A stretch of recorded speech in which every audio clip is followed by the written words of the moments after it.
All right, we're in there. We're live. There it is. This is hopefully it doesn't show like some crazy. There you go. Yeah. All right. Well, there it is. I think we're there. I have a ABX audio file. Have you heard of ABX audio file, by the way? Or did I? Which? ABX audio file. He's in the chat here. He's actually a local Washington guy. He does a lot of mostly speaker stuff. He does like DIY speaker gear and stuff like that. He's on YouTube. I just joined his community. It's a pretty chill little group. Nice. Am I coming in delayed to you? Just curious. Yep. Yep. Like I said, I think it's this JavaScript thing. It's really jacking everything up for me. Gotcha. So if I look like I'm like not paying attention, it's just because something's delayed. Yeah, wild. So we're trying the new Streamlabs. We did it with yours the other day, like the last time, right? Didn't we do? You have Ultra, right? Do you have Ultra on yours? So I didn't buy Ultra. I just did like the log in and go. So I didn't purchase Ultra yet, but maybe maybe that's a factor because it said something about. No, I didn't purchase it either. Oh, okay. So there's a thing where supposedly that link I sent you should also open up Streamlabs OBS on your computer, and you should be able to stream directly from your Streamlabs, not the JavaScript one. That's what I was reading anyways. So I wonder if there's some weird hiccup where it's popping you into the JavaScript and not. Yeah, I'm kind of thinking that because I'm using the OBS desktop here. Because when I tried using the web browser one, then my audio was all jacked up. So it's like either I have solid video or bad audio. Oh, gotcha. Well, that's like even me. Like, I mean, my video. So the video on my camera, because I have a little flip out screen, it shows me properly saturated and like whatever. But on this, I look all like old timey, blown out, and weird looking. Like it's all like sepia and yellow. Yeah. But wild. At least it says we have excellent. I forgot. I was going to ask you when you joined me, do you have to pop up the chat on a separate screen? Because I don't have YouTube chat on yours. Yeah, mine shows YouTube in the like little OBS thing. It shows it on the side, but it says sign in to chat. Like I can't. Okay. I'd have to sign into chat, but I just have another internet window open right now just because we're doing this. Yeah, I've got my phone. I'm just gonna go with that. But anyhow, well, hopefully this is we're doing things, getting back into the streaming thing. Like honestly, I think I enjoy streaming more than doing the videos, to be honest.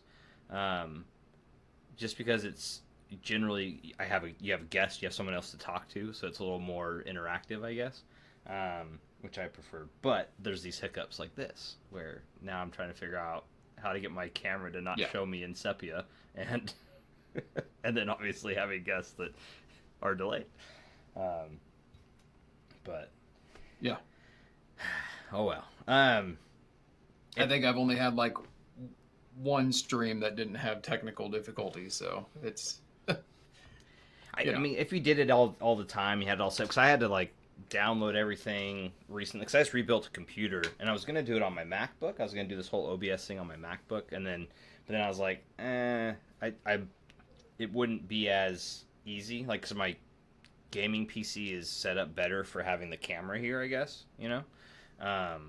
So I was like, screw it, I'll just put it on my gaming PC. Right. And I just built that, so I had to re-download all these things to like, because I wasn't intending to use my gaming PC for this kind of stuff. But here we are. So I'm sure that doesn't help. And then having a little bit rusty. I think the last time I went live was, with you, and then I think with time before that. But then I was using the other trick where you can do Zoom, and you put Zoom on desktop, which makes the audio tend to be a little bit wonk. So. But can everybody hear both of us just fine? That'd be the next question, right? Can people hear us just fine? But yeah, I was gonna say if somebody doesn't answer, I'll have the wife check in because she likes to pop in just to make sure everything's good. excellent. Well, I guess since this is HiFi After Dark, even though it's sunny as all heck here. Dude, the sun doesn't go down here until like 10. It feels like, man. But I am sipping on some Macallan 12 Sherry Oak cask, or I will be. I haven't poured it yet. Nice. And then I have some water and some root beer as my. Yeah, I was gonna say I haven't even poured mine yet. I've actually been trying to like get through all my bottles of whiskey. I'm down to my bottles of booze. So I want to just start maintaining just stuff I like to drink rather than having like just a ton of like different whiskeys and whatnot. So I'm down to like 35-ish bottles now. So giving them away, trying to drink through them. I'm sitting there thinking, I'm down to like 4 or 5. Yeah, dude. Well, and that's nothing compared to like some of my other. But I'm going to I call him my whiskey dealer, and I'm going to his house to say, actually, the guys that create this glass, the Whiskey Wisdom glass, one of them's moving out of town for a new job, still doing the glass stuff, but his main job is, oh, nice little truth, a little hard truth. He's moving out of town. Fitting, right? So yeah, for reals. But I wanted to talk about because you have them, and I actually haven't done the video on mine yet. I've been kind of holding off. I've actually done like 6 to 7 different A-roll videos for these already, but the Calderas, Caldera closed specifically. Sorry, those are beautiful too. And I love this little like the way that little arrow shape or like that diamond shape kind of thing. Just the way that Zach did the cups, man, with that, it's just fantastic. So the Caldera closed, I wanted to kind of chat with you about those, and then I have the Bokehs on. But the Caldera closed, which you just did the video on, which I have Skeeb's channel linked below. So go ahead and find the Caldera closed that he just did on that. But I think you and I have a similar thought process on them, in the sense that I think these might be the total ZMF. Like the Caldera close is to me what would be kind of like his latest and greatest, and it's like purely ZMF too, because I think it's all of his actual driver technology, it's like his headphone, right? So same with the Bokehs. It's like they're on the opposite ends of each other. And I didn't not like, but I wasn't a fan of the Caldera Open. Like, it wasn't my favorite of his headphones. I know that's going to sound like maybe off coming from, because I love all of Zach's headphones. And I did think the Caldera Open was really good. Like, it was, to me, one of the best planars you can get. But I felt like it was also, he was going after a way more neutral sound signature with it, which then in turn was not what I'm into headphones for. I want to have, like, that's one of the things I love is the tuning, right? Like his tuning specifically always fits with what I like generally.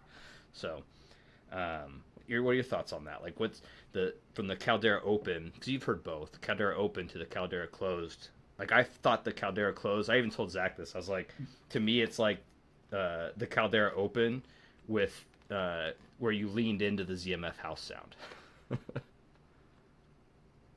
Yeah, no, I totally agree with that. I like the Caldera Open quite a bit too, but I mean, I hate to say it only because I had it for so long and I had so much time with it, but I actually would prefer a tungsten over his Caldera Open, but I don't think I'd prefer it over the close. Like, I love the closed Caldera.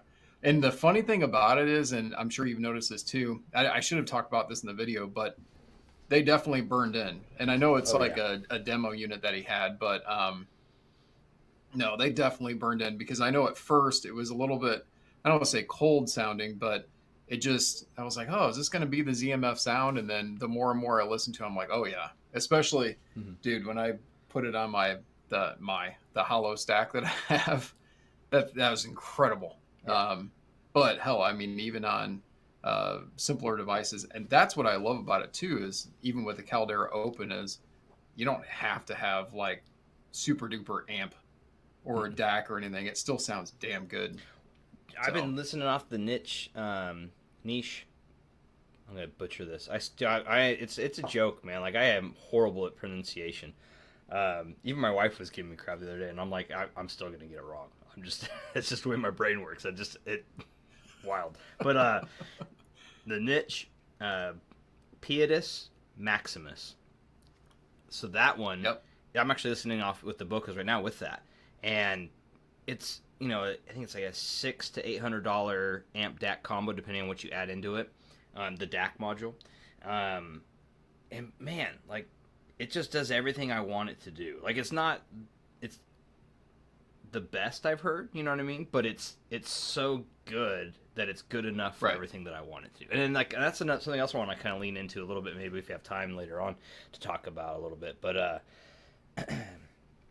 going back to the Caldera Close, though, I agree with you, man. Like, it's like, I was like, the Caldera Open wasn't my favorite, but it's not that it was because it wasn't bad or because it was bad. It was because it was so neutral and kind of leaned away from Zach's house sound, in my opinion. Whereas the Caldera Closed is just like, dude, it's like umami. You know what I mean? Like, I don't know how to explain it. Like, it just, everything, it just hits right. It just, everything about it just sounds great. It has great detail retrieval. It has really nice mids and lows without overdoing any of those, while still leaning into that like ZMF naturalness and or warmth, and like, I want to say like ZMF naturalness, because there is something about his headphones to me that sound natural. Like, they just sound the way I think that things should sound, generally. So yeah, man, I'm very impressed with the Caldera Close. I think beyond the fact that it's gorgeous.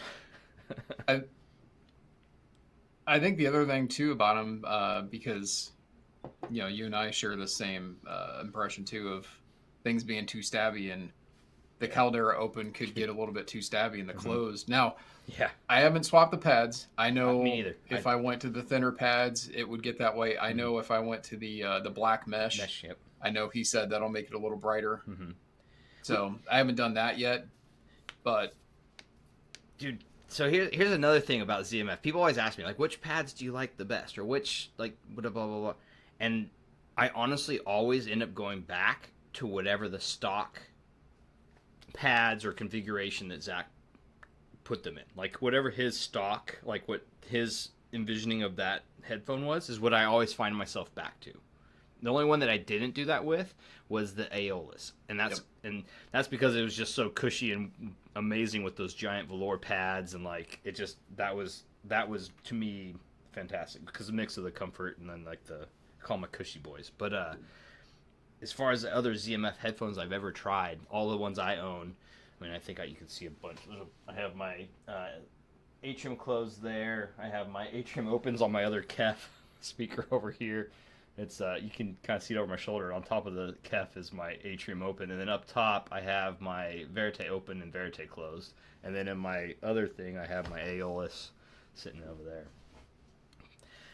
I have a thing for ZMF. I don't know if it was known. Gotta catch them all.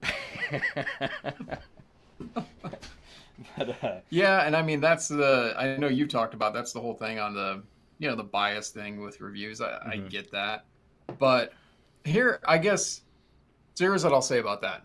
So people have biases, obviously, and you can have biases about stuff that isn't normally, you know, favored by a lot of people. You know, Grados comes to mind. You know, they've got like a cult following of people, and there's a lot of people that can't stand the sound of them, but there's a bias there. At least I will say, with ZMF, I have a really hard time finding people that are like, I don't like ZMF. Yeah. Right? Yeah. I mean, and some people might I don't typically find that. Some of their headphones, like specific ones or specific parts of a headphone that they won't like, but nobody I've ever talked to has ever, like you just said, been just like outright, I don't like ZMF. Like, I don't know anybody that's that way, unless they're just being. Honestly, half the time I've come across people that have said that. I have seen some people say it, but half the time I begin to question if it's just them being kind of trolly, if that makes sense. Like they're being contrarians to be contrarians, kind of thing. Which is wild. Yeah, like I don't like wood headphones, so I'm not gonna like them. Or they're too expensive, so I can't like these because they're too expensive. Which, I mean, that's, to be fair, they are expensive headphones. But going into the other side, the Bokehs. So here's the thing: you have the Bokeh demo, right? I don't. No. Okay. No. Oh man, like once you do get it, like I was joking with another buddy of mine that knows Zach and Bevan real well too, and he was talking about this too, and we were just like, he was like, they messed up by making this so good and so cheap because it's. I mean, here's my, like, let's see if I can get this in there. Once again, my video quality is so weird. It's all this weird sepia whatever, but these are my Bokehs, and like they're comfortable as all get out. They're actually some of the thinnest like looking ZMFs on your head. They're not like, they're kind of, ZMFs can be kind of bulky, but they do everything just right. Like I don't know how to explain it, man. And they come with, like, you can get this really dope case for them, like travel case. So they're relatively portable. This is pretty. I mean, it's a big thing, but it's about the same size as like a Stelia case, or like a Stelia, or like a Focal, like a Focal case thing. And the other thing that I've been loving these with is gaming. Like gaming with these has been stupid good. In fact, they even sent over their, I have the little microphone thing in here, but they have their ZMF gaming cable they sent over. So it has the little like microphone. If I can get this to, can you see the, you can't see it, but there's a little ZMF logo like right under the microphone there. Nice. But yeah, so this is like their ZMF. Oh yeah, here you go. So you can kind of see what we're doing here. Little ZMF headphones. Oh, that's gonna. So I'm curious about something I'll ask you about, because I'm being sent a like boom thing from a company to test out. A boom. And I don't have it yet, but when I do get it in, my question for you is how do you hook that up? Because when I had a boom arm before, I used it with some old Bayer Dynamics, and I hated having like two wires, and I'd have one go off to the PC and my other one went into my amp. Like, how do you do it? I see what you're saying. Not like, because like, I'm not gonna lie, I don't even use those things half the time, dude. Like I usually just have my little giant shotgun mic here.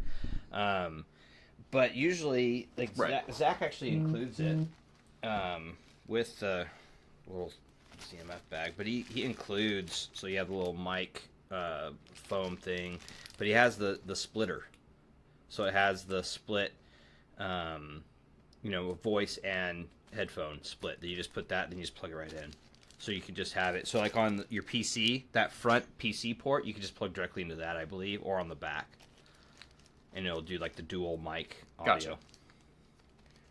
Or you can just okay. Like, so, then that's that one. Like, so, or you can do, like, so, I believe that one does a dual, like the dual port on the front of a PC. You know what I'm talking about? It's a dual port. Or you can have this, which splits it into mic and headphone on the back of your PC. There's that port on the back of most motherboards that have that, and you can do that. That's so that he included that with Okay. it. Yeah, I was curious about that because I know that's like one of the use cases of like the shit hell that I've never had one, but I've had plenty of sound cards back in my day, and like the those things when I would before I got into headphones and all that. So and that I would just say I believe that's the best way to do it. But yeah, dude, once you go PC gaming, it's hard to go back to having like a boom mic.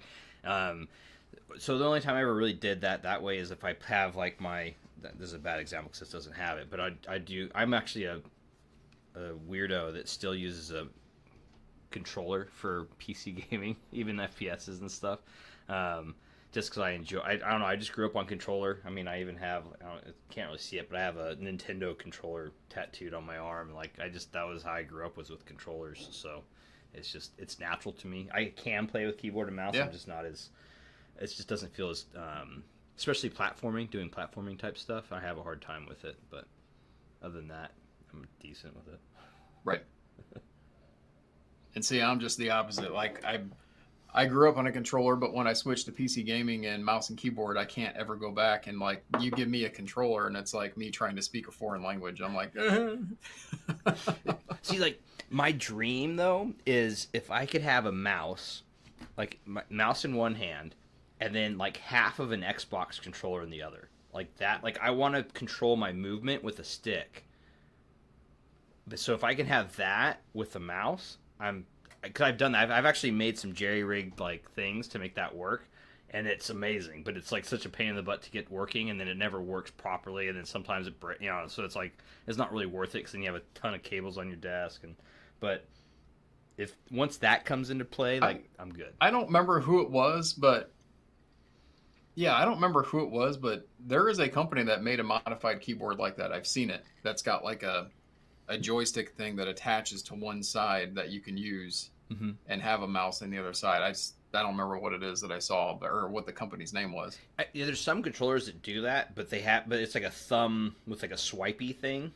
I've seen that, and I've seen some people like with the PC, they do like some hack job thing where they'll put like a Wiimote, like the little nunchuck, and they'll use that. They can get that, but then it's still wonk. Like there's some weird delays, and like it's like I don't know. So I always end up just going back to using controller, or I'll just suck it up, Buttercup, and go to mouse and keyboard. We went totally off from audio stuff, which is totally cool with me because no, that's right. So I gotta ask you, because I don't know if I'll get the Bokeh closed in or anything. I only heard it at Can Jam both times that I went there, but I actually got addicted to the Bokeh open. Did I say open? I meant to say closed. Closed. Yeah. Or I mean, I got addicted to the open, but I've listened to the closed at Can Jam. So I've been hearing a lot of people loving. What is it about the closed the things I like the most about it, like it just has this. It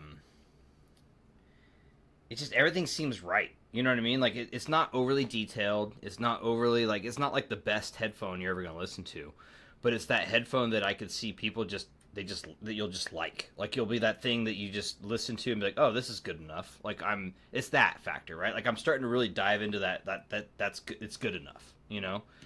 Do I need to chase that dragon any further, like that audio dragon down that rabbit hole? And granted, I do have way better headphones sitting on my desk and behind me, and like you know what I mean. But the things I gravitate to that I'll listen to on a regular basis, just when I'm not trying to like dedicate listening, if I'm not listening off my speakers, if I'm just everyday listening, it's usually the HD800. I have a modded HD800, and then these are like my just general listening. But because it's hot, these do get hot because they're closed back, so I tend to do the HD800s. But right, yeah, I would say it's that factor, right? Like so, the lows have this nice punchiness to them, and it's kind of like the Caldera, honestly, the Caldera closed. So if you can take the Caldera closed and just bring everything down, like kind of like bring that like saturation slider down to like 60% or something like that, 60-70%, and that's what I feel like the Bokeh is. Like it's just like it's not quite to that vibrance or that detail and that like the punchiness and like all the imaging and like the separate and like the stage and what have you. It's all there, but it's just not quite as much detail. It's not as much. I'm being very like weird with my description here, but it's I don't know. It's just one of those things where like you put on like a Caldera closed or you put on a Verite or an Atrium, and you'll know the difference. Like you'll hear the details better in the other ones, but when you're just like here you go, it's like going from a 650 or a 6XX to a HD 800. So that would be what I would say. I get that reference, yeah. Yeah, like so, and it is like that. Like but these still sound like fantastic. I think these sound exponentially better than a HD 600. They sound or 650, and these definitively to me are definitively to me. That's such a weird thing to say, but these to me are underpriced almost. Like, and they're expensive, but like I feel like he made something special with these, honestly. And then I'm really excited to hear the Bokeh Open. Hopefully it can jam SoCal, but yeah, like I think that he did something really special with the Bokehs. Like, I mean, he did something amazing with the Caldera Close, like something truly amazing. Like I feel like the Caldera Close is like the best planar I've heard ever, and the Caldera was right there. Yeah, and you know what's funny is that the thing with the Caldera Close is like the Caldera Open, $3,500 headphone, like that's expensive. Mm-hmm. And I would never say, you know, like nobody should pay that much for the Caldera Open. But I remember when I did a video on it, I even said, you know, I would probably never pay that much for a headphone. But the Caldera Closed, I changed my mind with that one because I don't know. It's a closed back headphone that, and it's not like, I know you haven't heard the Dan Clark E3, good old DCA. But I mean, I remember that one. I said, you know, it's $2,000, so I'm like, wow, it's such a good value. But it sounds so open, and the Caldera Close does have kind of that open sound to it, but it doesn't. I guess it doesn't sound like he was trying to go for that, if that makes sense. Like, I feel like DCA was trying to go in that direction and put portholes in it and all that kind of stuff, whereas Zach was just like, no, I just designed the cups this way and the damping and even the way that they did the I can't remember the terminology for it. Of course I said it in the video, but electronically dampened. I'll have to look it up and see. But you know, it made it so that it just gave it space when it needed space. But it's not like it always is spacious. That's what's so cool about it. Yeah. And that's true. Like, it has like the Atrium. Even the Atrium Closed has that. Like, I think that's just Zach's tuning. Like, the way he, you know what I mean? Like, and that's what I think I like about his headphones so much. And the way, and I don't want to put words in his mouth because he didn't say this to me. It's just the way I after chatting with him and like everything else, and just seeing how he does his headphones, and the way I see him doing the tuning is, I think he just listens and then he just tunes it till it sounds like what he thinks sounds good. Yeah, and I think that's what and he isn't going for like wider stage. He's just going for what he thinks sounds good. I think he does use measurements. I know that, to like make sure it's within whatever. But sure. But I think he's actually just tuning to what he thinks sounds good, which I think is the way to do it. Don't chase that openness. Don't chase chase what you think sounds good. And if you do that, I think in my opinion, this is my opinion, not anybody else's. If you do that, like you chase what you like, you'll get more of an audience. You'll get more of it's kind of like that whole saying of if you make it for everyone, it's no one will like it kind of thing. I can't remember the exact quote for that, but you know what I'm talking about, where it's like made for all, then none will like it, right. or then But if you focus in and just do what you think is right, or to you, you'll have a better audience, I think, or better not audience, but like community, or like people that will get along with it, in my opinion. Well, and I think it's a good point, because that's also why I think people like the Tungsten so much that I've heard it, because Ryan Dietz even said that he made the Tungsten based off of what he liked, and he thought sounded good, and then he let people listen to it. And I know, the biggest contention with it is how hard it is to drive, but it sounds fantastic when you drive it right. And yeah, it reminds me a lot of ZMF. And in fact, a lot of people have said like, oh, I see him kind of following a ZMF type path. I know they've, Zach modified his headphones from before with Mod House, so it's not like it's anything new, and they use ZMF pads. But yeah, you got to stick to that. And I think that's what somebody said about DCA, and I don't want to quote anybody, but I was told that because I got in the hobby not that long ago. I mean, like in the last 5-6 years, whereas some have been in it for years and years and years. And I know I heard back in the day, like DCA had a different tuning, and they changed based off of measurements and what everybody wanted. And I think that's when people started to not necessarily like their headphones as much. So, yeah, man, like when you start to chase, and I'm not trying to throw shade on DCA. I don't really know those guys so well or anything, but I mean, we've had interactions with those guys, but But I think I think when you start to do that, though, when you start to chase what other people want, is when you start to lose. Because how do you know what they actually want? Like, they're just voicing their opinion, but you don't actually. You're not. You know what I mean? Like, as soon as you start chasing that, I think is when you start to go down a bad rabbit hole. If that makes sense. No offense to anyone that does that, but I'm just saying, like, if you look at the history of it, every time people do that, they tend to make something that's not really that well liked, you know? And I'm not talking just audio, I'm talking across the board. No matter what, you're going to disappoint somebody. Yeah. No matter what. Lean into it. So why even try to do that? Yeah, just lean into being you. And hey, if someone dislikes it, they dislike it, and people will like it, you know, it's at the end of the day. Right. Yeah. 100%.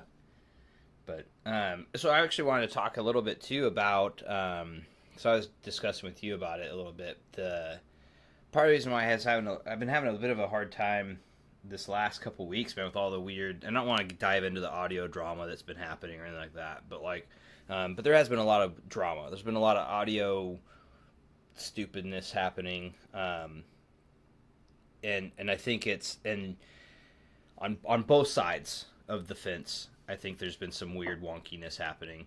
I don't agree with what some of the companies have been doing by trying to take reviewers down. I don't also think of myself as a reviewer. I just think of myself as, and maybe that's my weird take, and I do, you know, fall back on that. But hey, what's up, Ant? What's up, man? But I do fall back on my thing is I've always thought of it as I'm just another audiophile talking about my experience and my opinion of that experience. Like, I don't think of my stuff as reviews because I'm not a technical person. Like, when it comes to that, like, I wouldn't say I'm a fully subjective person, but I'm definitively more a subjective person than I am objective. Like, I know how to read a graph and measurements, and I know what they do, but at the same time, like, I just don't care. Like, because they don't tell me everything. Like, I want to know how it feels to hold the thing. I want to know how it feels to sit in front of it. I want to know how it feels to look at it. I want to know, like, that the person behind it had a big passion to build it. You know, like, there's all these other factors to me that matter more so than just the measurement of it. And for audio stuff, to me, it has to sound good to me. I don't, like, it doesn't have to sound good to everybody, but it has to sound good to me. And that matters more to me because I'm me. You know, like, so, and I also feel like I can't speak from your perspective. Like, someone would say, hey, well, do you think I'll like this? And I'd be like, dude, I don't know you from anybody. Like, how would I know if you'd like it or not? You know what I mean? Like, what music do you listen to? What's your current favorite headphones? What's your current favorite speakers? You know what I mean? Like, what's your history? And then I don't want to have, I mean, not many people have time to dive into that with each individual person that they chat with. So, I mean, I think that's another thing that factors into, like, these biases and to these kind of aggro communities, you know, or these people that get real opinionated. And that's something I find really disturbing is when people start speaking opinions as facts, you know, or they start thinking that their opinion is more important or more valuable than somebody else's opinion, you know. And facts are facts. So, I mean, that's obviously, I'm not talking like 1 + 1 is 2 kind of things. I'm talking when, you know, someone's experiences is that they like hip hop, and then someone else is like, hip hop is garbage. And it's like, well, that's just like your opinion, man. Right. You know, like, that's the stuff I'm talking about. So, right. Yeah. I don't know. No, I know exactly where you're coming from. Yeah, like you said, we've talked a lot about it, and you know, I've towed the line myself when you're talking about, you know, not liking to call yourself a reviewer, and I've gone back and forth with that too because I'm kind of the same boat. Like, I don't view myself as, you know, highly technical, but I still like to talk about, you know, functionality of things, and it's a review at the end of the day. It's reviewing a product of, you know, hey, this is what I see it from my perspective, but I think that's what people get so hung up on is it's my perspective. Mm-hmm. And I at least try to say that. I know you do too. And I think so many others do as well. Yeah. But then that doesn't make them not valid. I don't Yeah. know. That bothers me. I'm sorry. I know we weren't going to talk too deep into it, but the whole comment about, well, if you don't do measurements, you're not a reviewer. That's bullshit, man. Yeah. Yeah. I'm sorry, Yeah, but I'm is. just Yeah. going to say it. It is. It's Yeah. like that's one part of it. If you care about that, that's great. Yeah. But I want to know, what do you listen to? Yeah. Okay, you like the same music I do. All right, well, you like a little bit more bassy. All right, that's good to know. Mm-hmm. I mean, that's the kind of stuff that's important to me. Yeah. Agreed. Hey, I don't know. what's up, Tom?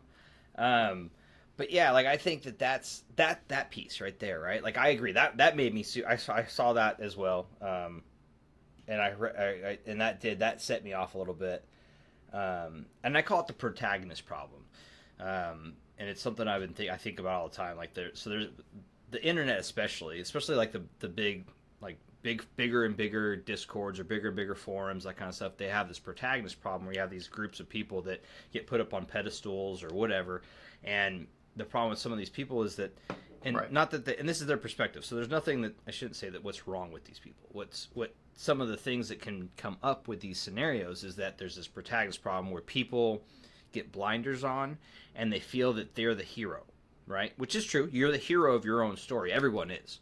The Yeah. problem is that all those other people around you are not Right. NPCs. They're other heroes, and they don't see that way. Like they feel like those other people are just there to like listen to them, and it's like, like yes, some are, but at the same time, they're still on their own journey, doing their own thing, and so I don't know. That always irks me to some level, right?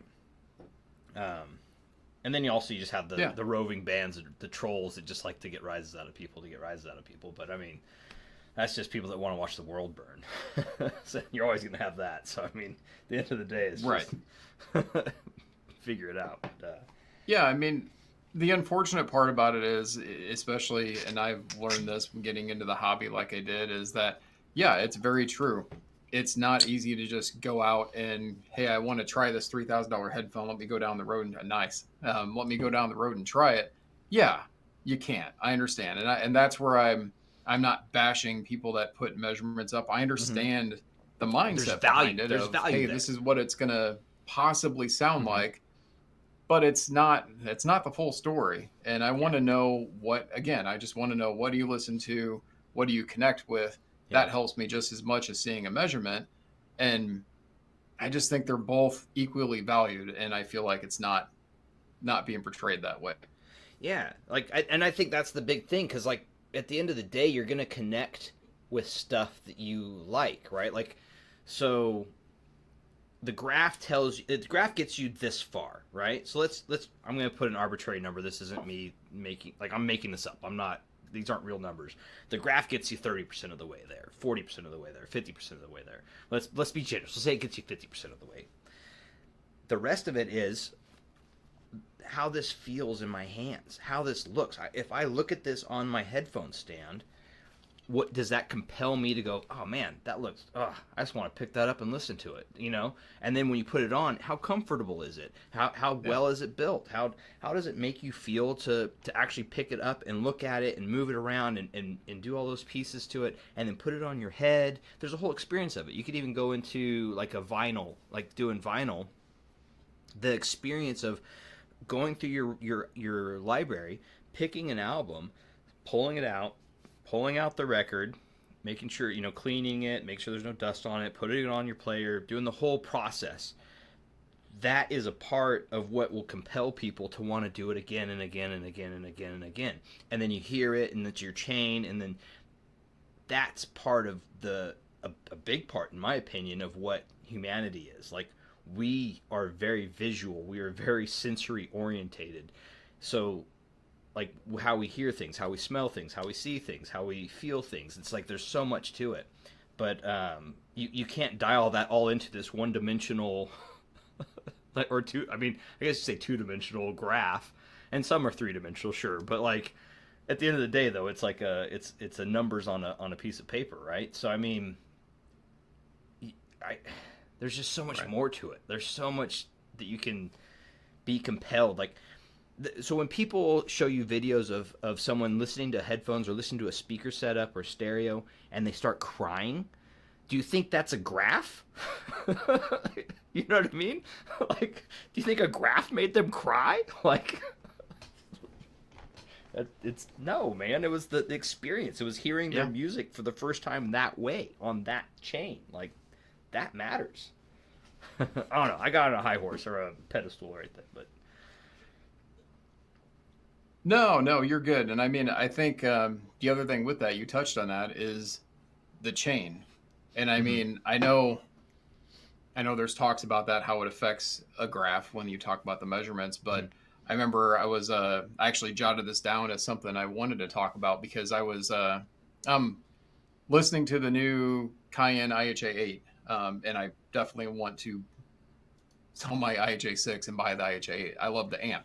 But even like the Hollow May or the Hollow Bliss or the shit Bifrost 2, I mean, just any DAC amp, whatever, they change your sound a little bit. Each part of it does. So then I'm sitting there thinking, I mean, this just is a whole mind warp for myself that I'm sitting there listening to a headphone. I'm like, all right, am I listening to the complete headphone?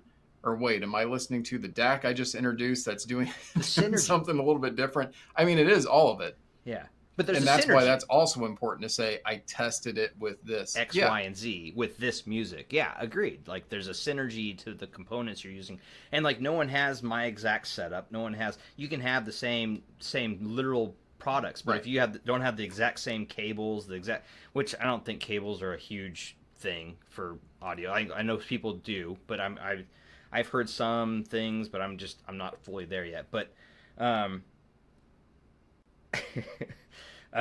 but yeah, like I think that is a factor, right? Like the synergy of each component also plays into everything. I wanted to touch on Android's comment here, and also thanks, Kevin. I think that having those, like the feeling of a thing is important, and as I think Skeeb mentioned too. But so yeah, I'm not trying to say that reviewers that do measurements are bad. Like I think they're good. Like I'm also not trying to throw shade on anybody. No. Like I think measurements are important. No, I'm not either. Yeah. But like you can't say because you do measurements that everybody else that doesn't do measurements isn't worthwhile or isn't worth, that's untrustworthy or is unvaluable, because that's, I don't know, man, that's kind of that's kind of a jerk thing to say. Like, like how another way to say it, like that's kind of full of yourself to put yourself on such a pedestal that you think that that only people that do measurements are worth anybody's time. Like that's, who are you to say that? Like, who are you? Right. And I'm not trying, and that's throwing shade. And I think that's the point I'm trying to make too. I don't know, but yeah, go ahead. No, I was just going to say that I feel the same way. Like, I don't try to, like, I don't go out in the video or whatever and I say that, hey, if you post measurements, then I don't value you at all. No, I don't say that. I think it's because awesome. That's disrespectful to say. So yeah. It's disrespectful, but it's also like I was talking. Actually, Andrew is a perfect example. I was chatting in a group, and they're like, "Well, so you don't trust measurements people?" And I'm like, "No, I trust plenty." I even threw out your name, Ant, and I was like, "I trust Ant."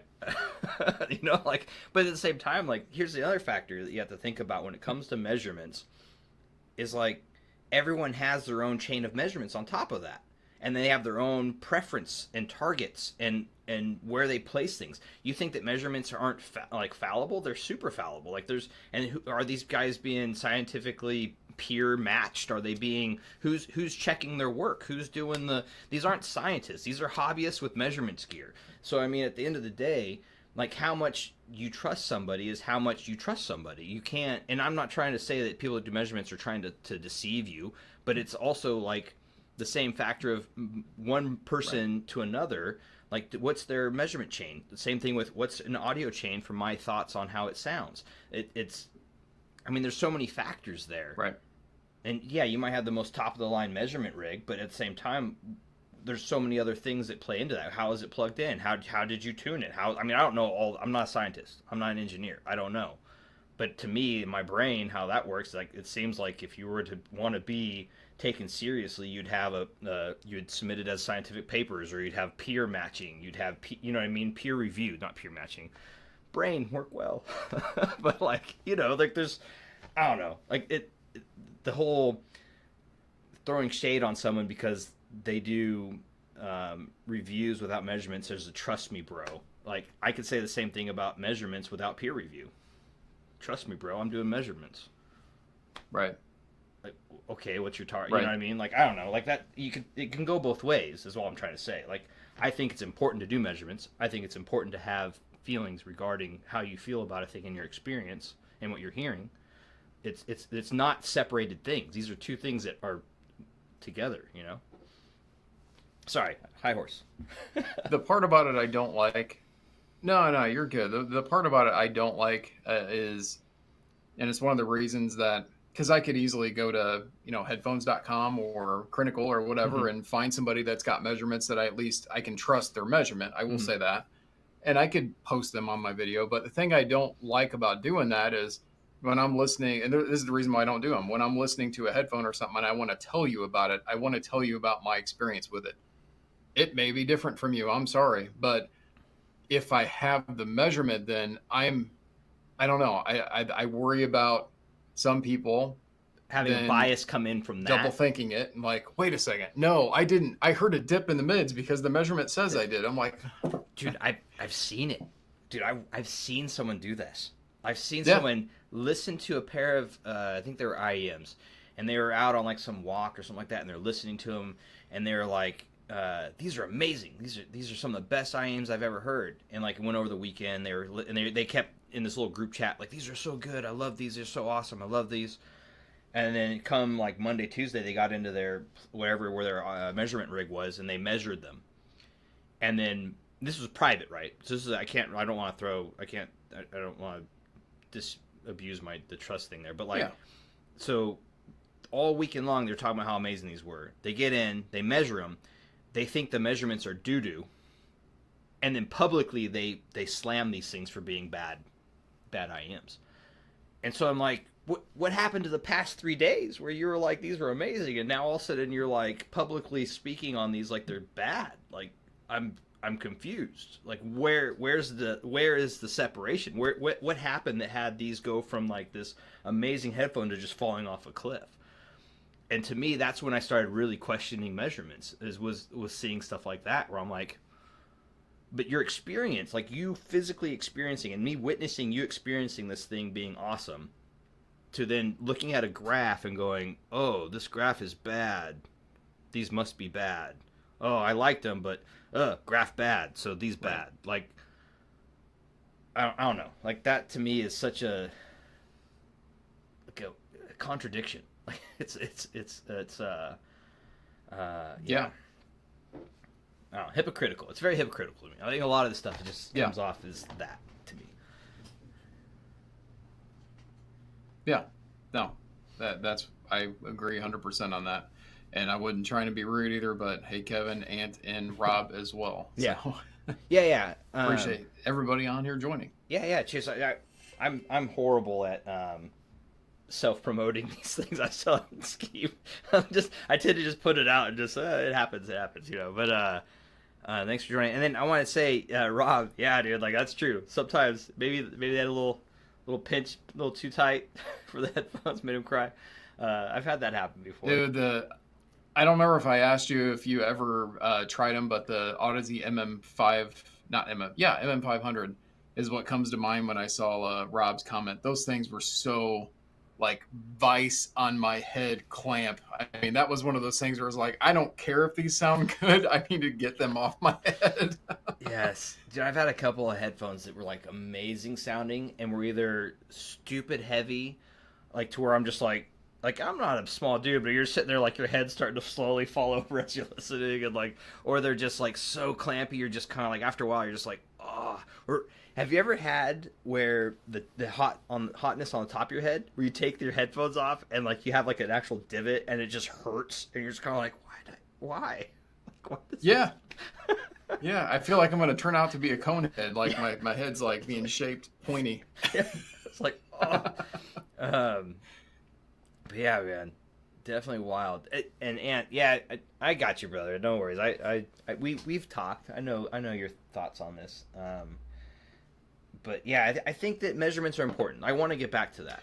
I think measurements are important. I think everyone that does and wants to do measurements should keep doing them. I don't think they're bad. I think they're a good thing. And the more that people do them, the more you can hold, companies accountable, that kind of thing, for what they say, that kind of thing. But at the same time, I don't think that they are the end all be all. I think you need to have both. And I agree with Ann as well. I think most people do both. Right. But I don't think if you don't do measurements, you shouldn't be considered untrustworthy or just a trust me bro. Shunned. Or be, yeah, like, right. But at the same time, I also don't think if you only do measurements that you shouldn't be trusted. But if I think, but there's a difference. Like, so like I don't do measurements, right? But I can talk on measurements. I think that that's important as well. I do think if you do lean to the extremes of either of these topics, that can be problematic. Like anything, no, extremes are never good. Like in anything, extremes are never good. But I don't know, that's right. My take on it. I think you have to find a balance. Well, and my thing is too, that's why I went back to, the comment about if you don't do measurements, you're not, truly a reviewer. And my thing back to that is like, let the community choose that, or let the user choose that. Like, hey, I watched this guy's video. He didn't do any measurements. I kind of line up to what he listens to, but you know what? I want to watch somebody else now that does measurements, and that's what you should do. You should do that. That's why there's YouTube. That's why there's forums and everything. That's why there's multiple people doing it, so that you can get lots of opinions and decide. Yes. You don't just follow one person. Like that's like especially because you don't like right. You might align. Like let's just pretend like we're gonna we'll pretend here. Ryan and I are like 99% like aligned. Right, on all of our music choices, all of our. This is just me pretending. I think we align on a lot, but like, it's not this drastic. But there's that 1%, and that 1% will get you every time. It will throw you for a loop. Yeah, and then you'll feel betrayed, or then you'll feel like, oh, they don't know what they're talking about. But it's like, no, man, that's just their experience, or like, you know what I mean. So. That's why it's important to have a good swath of people that you like to watch or like to talk to. Be a part of a community.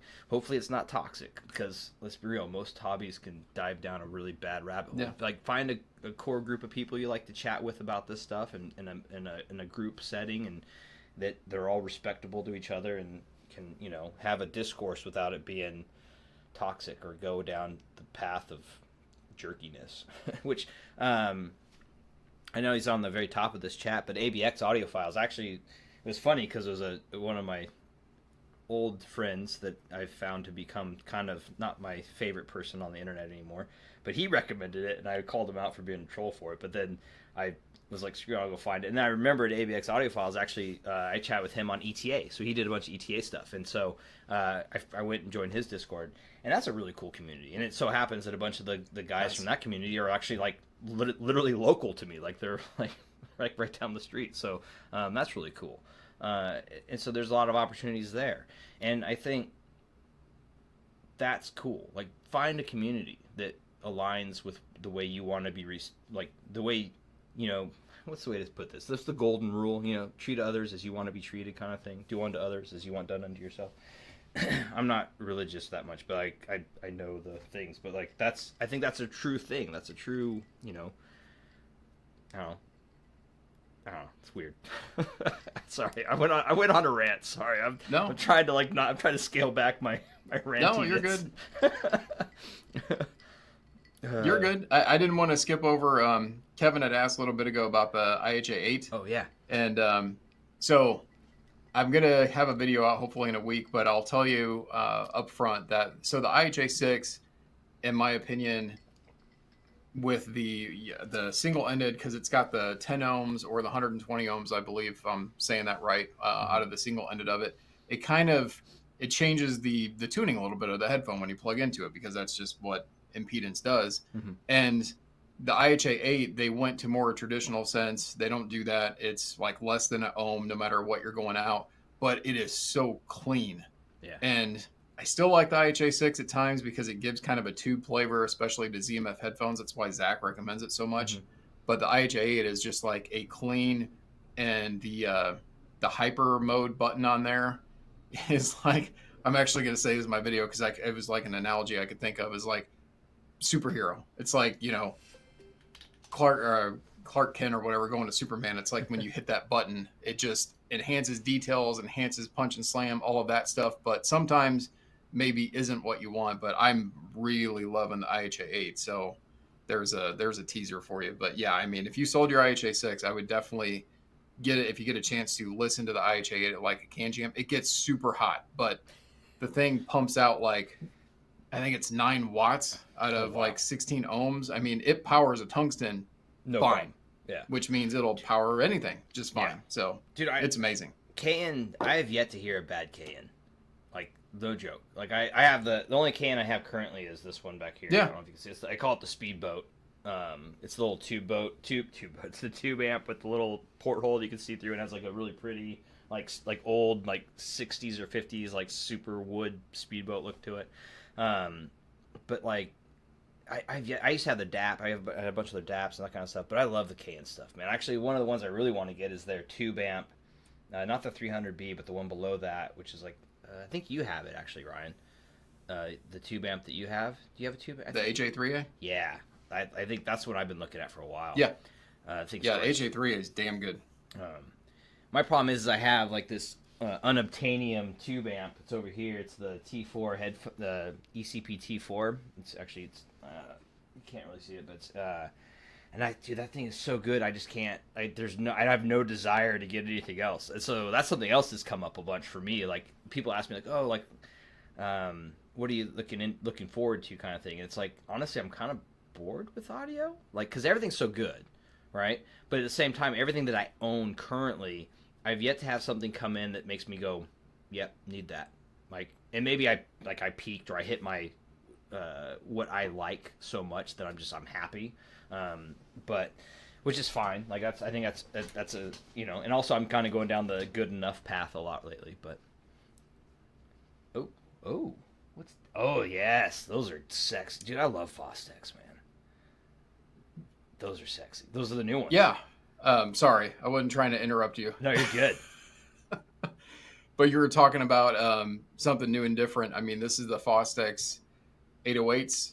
They're open back. Yeah. And I've been listening to them for about a week or so, and I have not listened to Fostex before other than like 2 minutes at a can jam. So this has been fun. Dude, these are pretty good. Dude, they slam like nobody's business. Well, Fostex in general, in my experience. I've only heard like the Purple Hearts, a couple like the Ebonies, the lower tier ones. I haven't heard any of the higher tier stuff like that. I've heard the 900s, Mark IIs, a couple different versions of those. They're just so pretty, the cups and stuff. Oh. Yeah, dude, Fostex are fun. They are. And they've got a new one coming out. Yeah. I saw it on, I think it was on Audio 46 ad page. There's like a $2,000 like closed and open back they're coming out with. I saw it. Yeah, they look cool. So Android asks, what's your favorite ZMF headphone right now? I'm reviewing all the closed backs right now, and it's hard to choose. So so we actually kind of talked about that. I think personally that the Caldera closed is like that thing's just good. Like, I don't know how to explain it. Like, that thing is so good. I think it's the most ZMF, and like it's his top line, and it's all his parts, it's all his design, like all of his are, but like it's like fully Zach's headphone, right? Like I think that's the total. But the Bokeh is just, it's just so good for how cheap it is, and it's not a cheap headphone. It's like, what, I think $800-900. Is it more than that actually? Then isn't it more like $1,200 now? I think.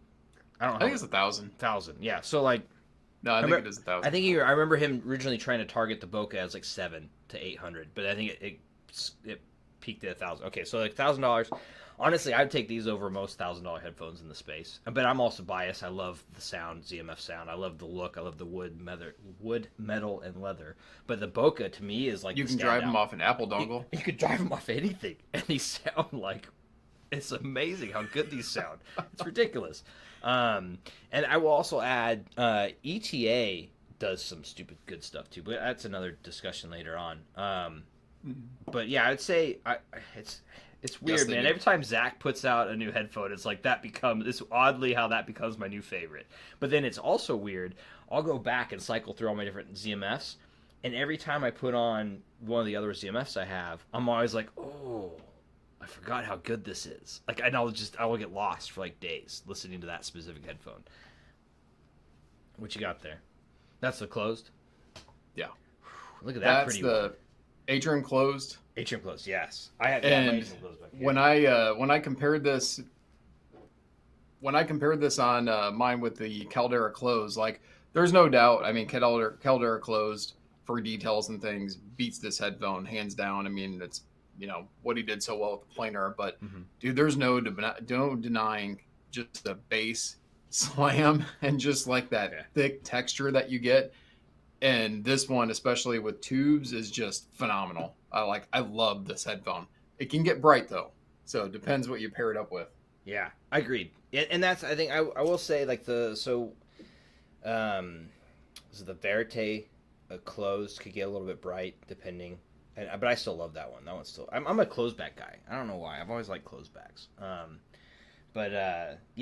like the Caldera is just, it's surprising how good the Caldera is. Like the Caldera closed, especially. Like to me, the Caldera closed is the Caldera open, and Zach just leaned into the ZMF house sound. Like it's like to the nines. ZMF, he just was like, I'm making this for me, and it sounds great. Let's see. Marcus Liu, here's one. What the hell is enough to drive hard to drive with all these numbers throwing out there? Marcus, actually, that's a fun one because someone asked me a question like, hey, does this DAP power this? And I was like, dude, I'm not an electrical engineer. And then if you look at like all the weird VRMS to like the watts to dude, it's so confusing. Like, and I think some people have tried to put out like a chart where you could put like this to that, so it'll tell you this headphone will be powered easily by this. There is, and so there's a couple. Like, you just have to look up like headphone power charts, and there's plenty of things that will tell you what can drive most headphones. And I think honestly, the only headphones that are really truly hard to drive would be the Susvaras, the HiFi Man. Is it the 560 or the 5? There's like that one. HE6. Yeah, HE6. Thank you. Not 560. The HE6, and then the Tungsten. And outside of those three, I don't think there's actually that many headphones that are hard to drive. Most things can power most headphones. Like it's kind of silly when people say, "Oh, this is not being powered properly." Outside of those three things, I think most DAPs even can power most headphones to listenable levels, at least. That's my take. But yeah, I agree. It's so hard to like. Yeah. I almost the other day I almost played the audiophile classics knob, and I stopped myself from doing it. Somebody had commented on the HD800 video I did a while back, and his comment was, "Man, these sound great on my Sound Blaster something." I don't remember what it was, and I was like, "No," but I stopped. I didn't reply because I'm like, you know what? He said they sound great to him. There was not a damn thing wrong with that. And if they're happy, hey. I mean, you could say, hey, maybe try it with this. I think you should probably try this. See what you think. Right. But, I mean, at the same time, like, if somebody's happy, let them be happy, man. Like, who am I to disrupt somebody else's happiness? I will say, when you're asking about, Gil Raynard was asking about a powerful current drive. Now, it's not cheap, but the Enlium amps Yeah. So Marcus talks about that, amps. Too. Very powerful. Dude, Enlium they're expensive. But dude, they're like the most over-engineered, beautiful piece. Like, you should look up Enlium's. Have you ever seen like the inside? Yeah. Like, everything's like perfectly, like they mill out the aluminum case to actually fit all the different components. It's wild. Like, that's one of the most over-engineered amps I've ever seen in my life. Like, they're crazy. And they sound so good. And they're so powerful. And they're so good. Sorry. Enlium's on the Tungsten Enlium collaboration, Sue-In of Enlium told me that the only reason they can't make more of those amps right now for the Tungsten is they only have one guy that's skilled enough to actually fit the extra power into that amp. I mean, that's crazy, but that's cool.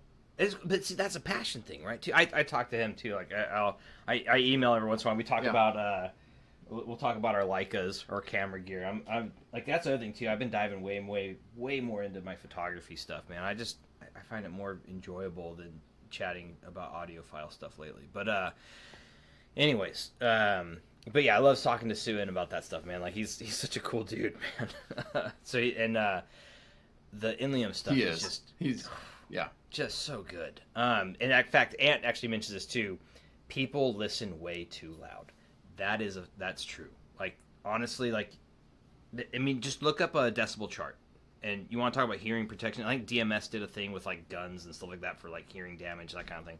But like at the end of the day, really, you need to be checking that stuff. Get a I have some stuff, but you get like a little like decibel reader and just put it into your headphones. Make sure like and you can test it that way. It's not super accurate, but just don't listen so loud because it's gonna hurt your ears.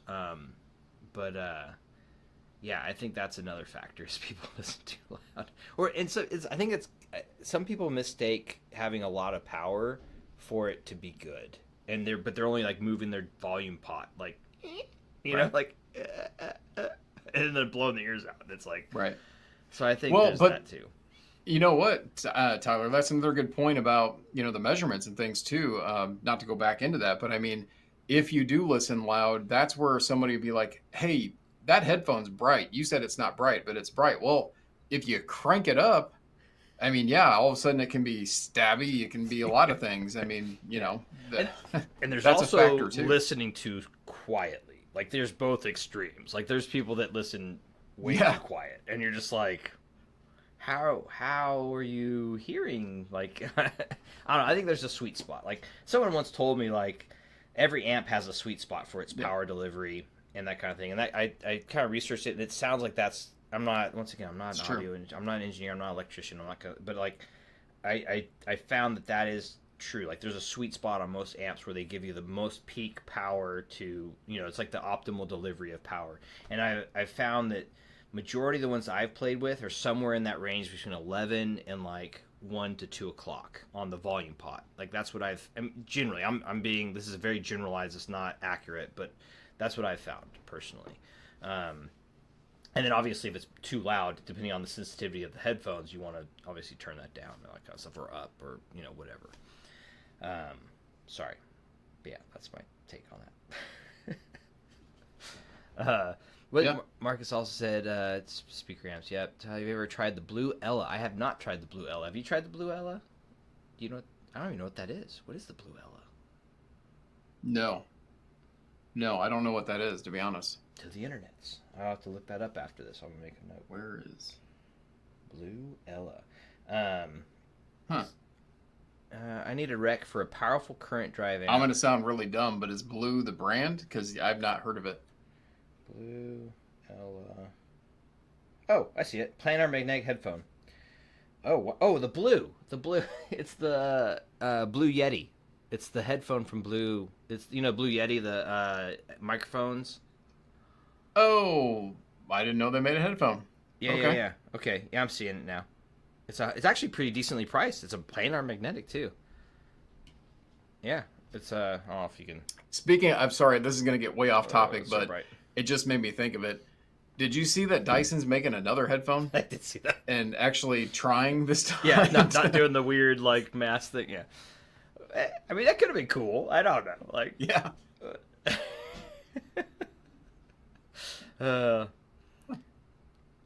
But yeah, and Bokeh's great. But yeah, Caldera Closed is. I think Caldera Closed is everything I'd want a Susvara to be. I think the Susvara is not very good. That's my opinion. But once again, see, that's my opinion. That's my preference. I don't like the Susvaras. I don't think they're bad. I just don't like the way they just don't sit with me. They don't sound good to me, like the way I want to hear things. So I think they're beyond amazing sounding headphone. They just don't. They're not something that I would like go, oh yeah, I want to listen to that more. But whereas the Caldera Closed makes me want to grab it and listen to it. String hard. Yeah. Oh wow, 12 Abyss 1260. That's not actually Abyss 1266 is also another power hungry, as I recall. That one can take a lot of power.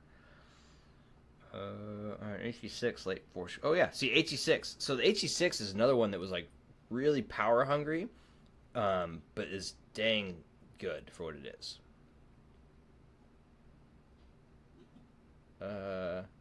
Yeah, I've never heard it. I'm hoping to get the new Susvara in, if they can get a copy to send to me. But I'm also kind of worried. I don't know if you've seen pictures out there, Tyler, but there's actually some instances of those are holes strong being magnets, punched in the driver. Dude, I'm like, is this magnetic? No, it's not magnetic. Like, even the magnets on this, right? Just think about that, right? So those magnets on the back of those Sesavaras are strong, like really strong. Just go look up like powerful magnets YouTube videos and just watch how like things interact with magnets.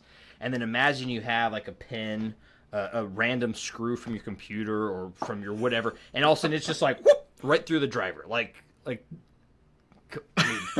oh, I guess there goes $8,000. Like, I mean, like, yeah. Like, don't listen in a room with lots of file cabinets. Yeah. just yeah. You're just like, all right, you get lifted up by your head. But like, I don't know. But yeah, like I'm not a Sesavara guy though. Like, I'm not a HiFi man guy. I'm just not. I just don't. I've never really jived with HiFi, and that's a bias. I have a bias against HiFi. Like, I will 100% admit to it. I'm not a fan, and so like that's something you can take for what it is. But I am a huge ZMF fan. So I mean, you could counterbalance that, like, okay, this dude really likes this, and you know what else I love? I like proper love. It's the Koss Border Pros. Like, you want to be not spending a lot of money and have great sound and just portable on the go everything. Like, I carry them everywhere with me. It's the Koss Border Pros, like what you got on right now. Like, fantastic. Sorry, went off on a weird tangent, but like, I think that HiFi, the Sesavara unveiled, I'm sure is great. Is it worth $8,000? Dude, hell no, man. Like, I'm sorry. Like, I just can't imagine it being that is worth it. I don't know. But to be fair, I'm that biased. is for a certain audience. Yeah, it's not obviously. It's a luxury good. Man. Yeah, you're talking, and most of the stuff is. These are luxury goods. You're paying, like, if you have them. These are not targeted towards your budget audiophiles. These are not targeted to. Like, these are luxury goods. Let's be real. At the end of the day, most things, even these. Somebody who has like the Woo WA23 Luna. Yeah, you're already spending tens of grand, tens of thousands of dollars on other stuff, and you're just like, pfft. And so this is another good statement that someone told me once, and it really stuck with me. Like, it kind of goes to the whole, like, one man's trash is another man's treasure kind of thing, right? Well, it could also go to another path of, like, one man's pocket change is another man's wealth, And so, and I say man, but like woman, man, whatever. Like, I'm not trying to be. I don't know why that came into my head that way, but like, but yeah, like, I think that there's that factor too. Just, I mean, some people just can't afford things that other people can't, and that's a thing. That's okay. Like, I can't afford $10,000, $20,000 speakers. That's not, but I can afford Kefs, and I can afford some Corn Scalas downstairs, and I can afford, some other stuff, but that doesn't make my journey any less valuable. I guess, or nor the people that can afford a dongle and some IEMs, or, like, you know what I mean? Everyone's on their own path, their own experiences, and, like, let them have that. So, yeah, I agree. The one thing I'll say that Gil Raynard was saying about the Quest style, I'll be 100% honest, talking about, again, bias, like you're saying. I have tried a couple of Quest style products, and I haven't cared for them. Bree and I tried the Quest 12i, I think it was, M12i, and which is just a simple plug and play dongle, and it didn't do anything that I thought was impressive or anything that was bad either. It was just fine. And then I actually had the 18, which is like their, I don't want to say a flagship, but I mean, it's expensive. It's like $600 and some dollars. And even that thing I wasn't like super impressed with. So, but again, that just goes back to what you like is what you like. So, I agree.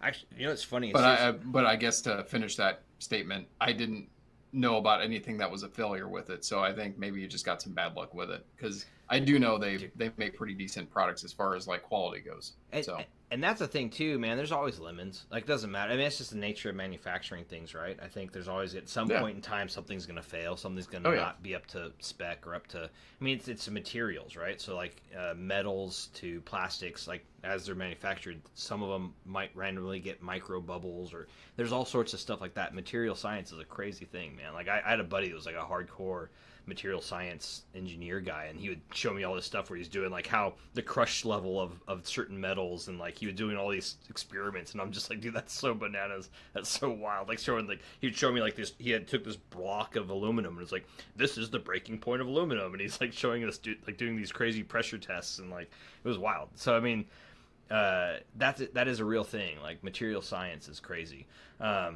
Yes, and I agree. Material science people are the best. They make the world go round, man. They make our bridges work. They make our planes fly. They make, you know. But yeah, like I think that's something to think about too. Like there's always potential failures in everything that we have around us, you know.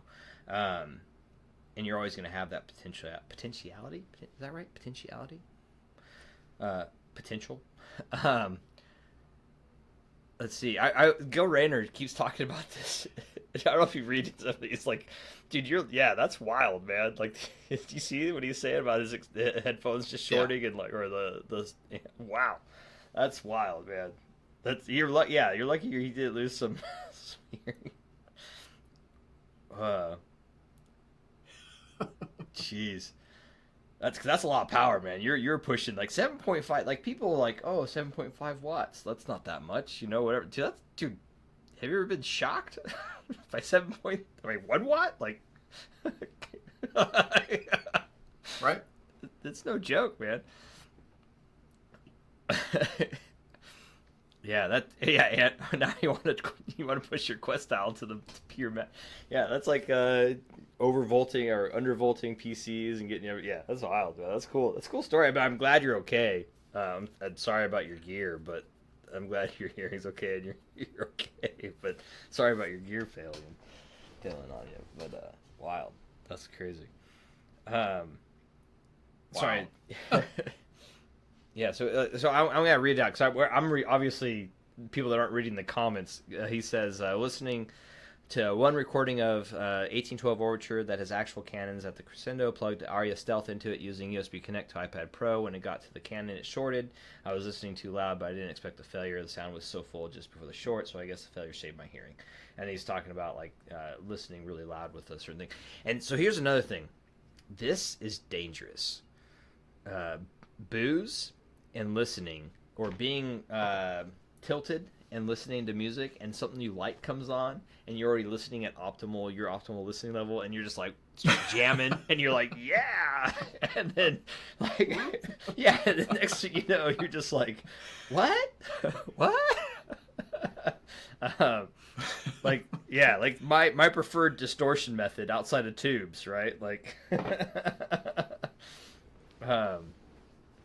but yeah, all plays into it. Yeah, and so actually that goes back to it too, right? Like one of my greatest joys of listening is putting on music, having a nice glass of whiskey, and I obviously have lights on.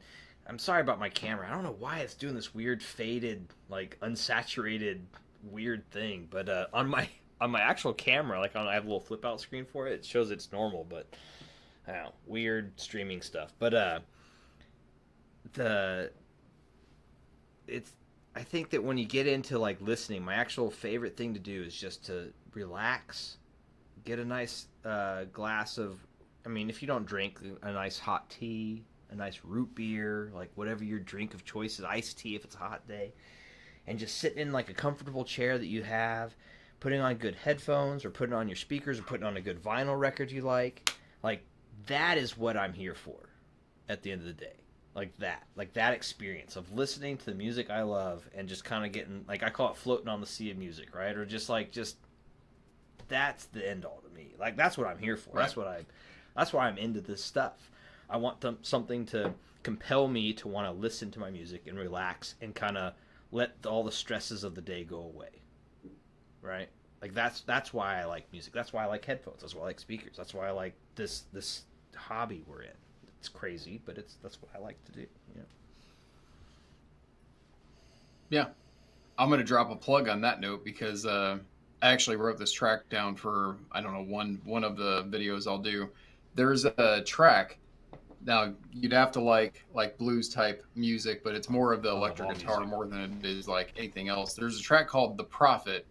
The artist name is Gary Moore. I stumbled on this actually in Rune on a discovery thing. And it's just a pure like electric guitar track. And I played it for Bree the other day when we were driving. I was like, you may not like this kind of music, but just listen to this, because it was that exact scenario. I was sipping some whiskey the other night, and I was just listening to the Fostex because I was trying to take some notes on it. And I came across that, and I just started listening. I'm like, damn. But it was one of those tracks where it gets really high, and like he gets up there with the electric guitar. And I'm like, man, this is an incredible track to test like stabbiness of things, yeah. But it didn't matter. I loved it. It was amazing. And so there you go. Recommendation. Dude, awesome song. A buddy of mine, I actually put it in a couple of my different videos on different headphones. Let me open up Qobuz real quick. I don't have... where is it? But it's The Birds by... where is my... I swear I listen to music on my phone. I don't know much. But it's The Birds... And let's see, my favorites tracks should be like one of the top ones. Oh, I did a thing recently with we were a group where we did like the top. Someone picked an artist, and we had to go through their whole discography and pick our top like 20 songs or and then they ranked them. But I didn't know the artist very good, so I just picked the top tracks I thought were okay. I wasn't a big fan of it, but like that was a cool experience. Sorry, back to this track that I wanted to share with you guys, and I've shared it before, but it's here he goes. Dominique Fills a Me. So it's a lady, and it's Birds, Birds. And God, that one, especially on Qobuz, yep. You've heard it. I'm sure I think I shared it with you before. That just hits. I've heard it. I think I've actually recommended it. It's good. Yeah, that thing is just, and that album too. Like she has a bunch of other songs there too, where it's just like it's mastered so well.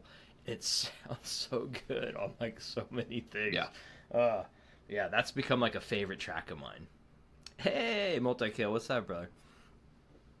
But yeah, like that's the thing I love the most about this hobby is the sharing of the actual music, like that to me, and music discovery, and finding something that clicks with me, or like I'll listen to it and you're like.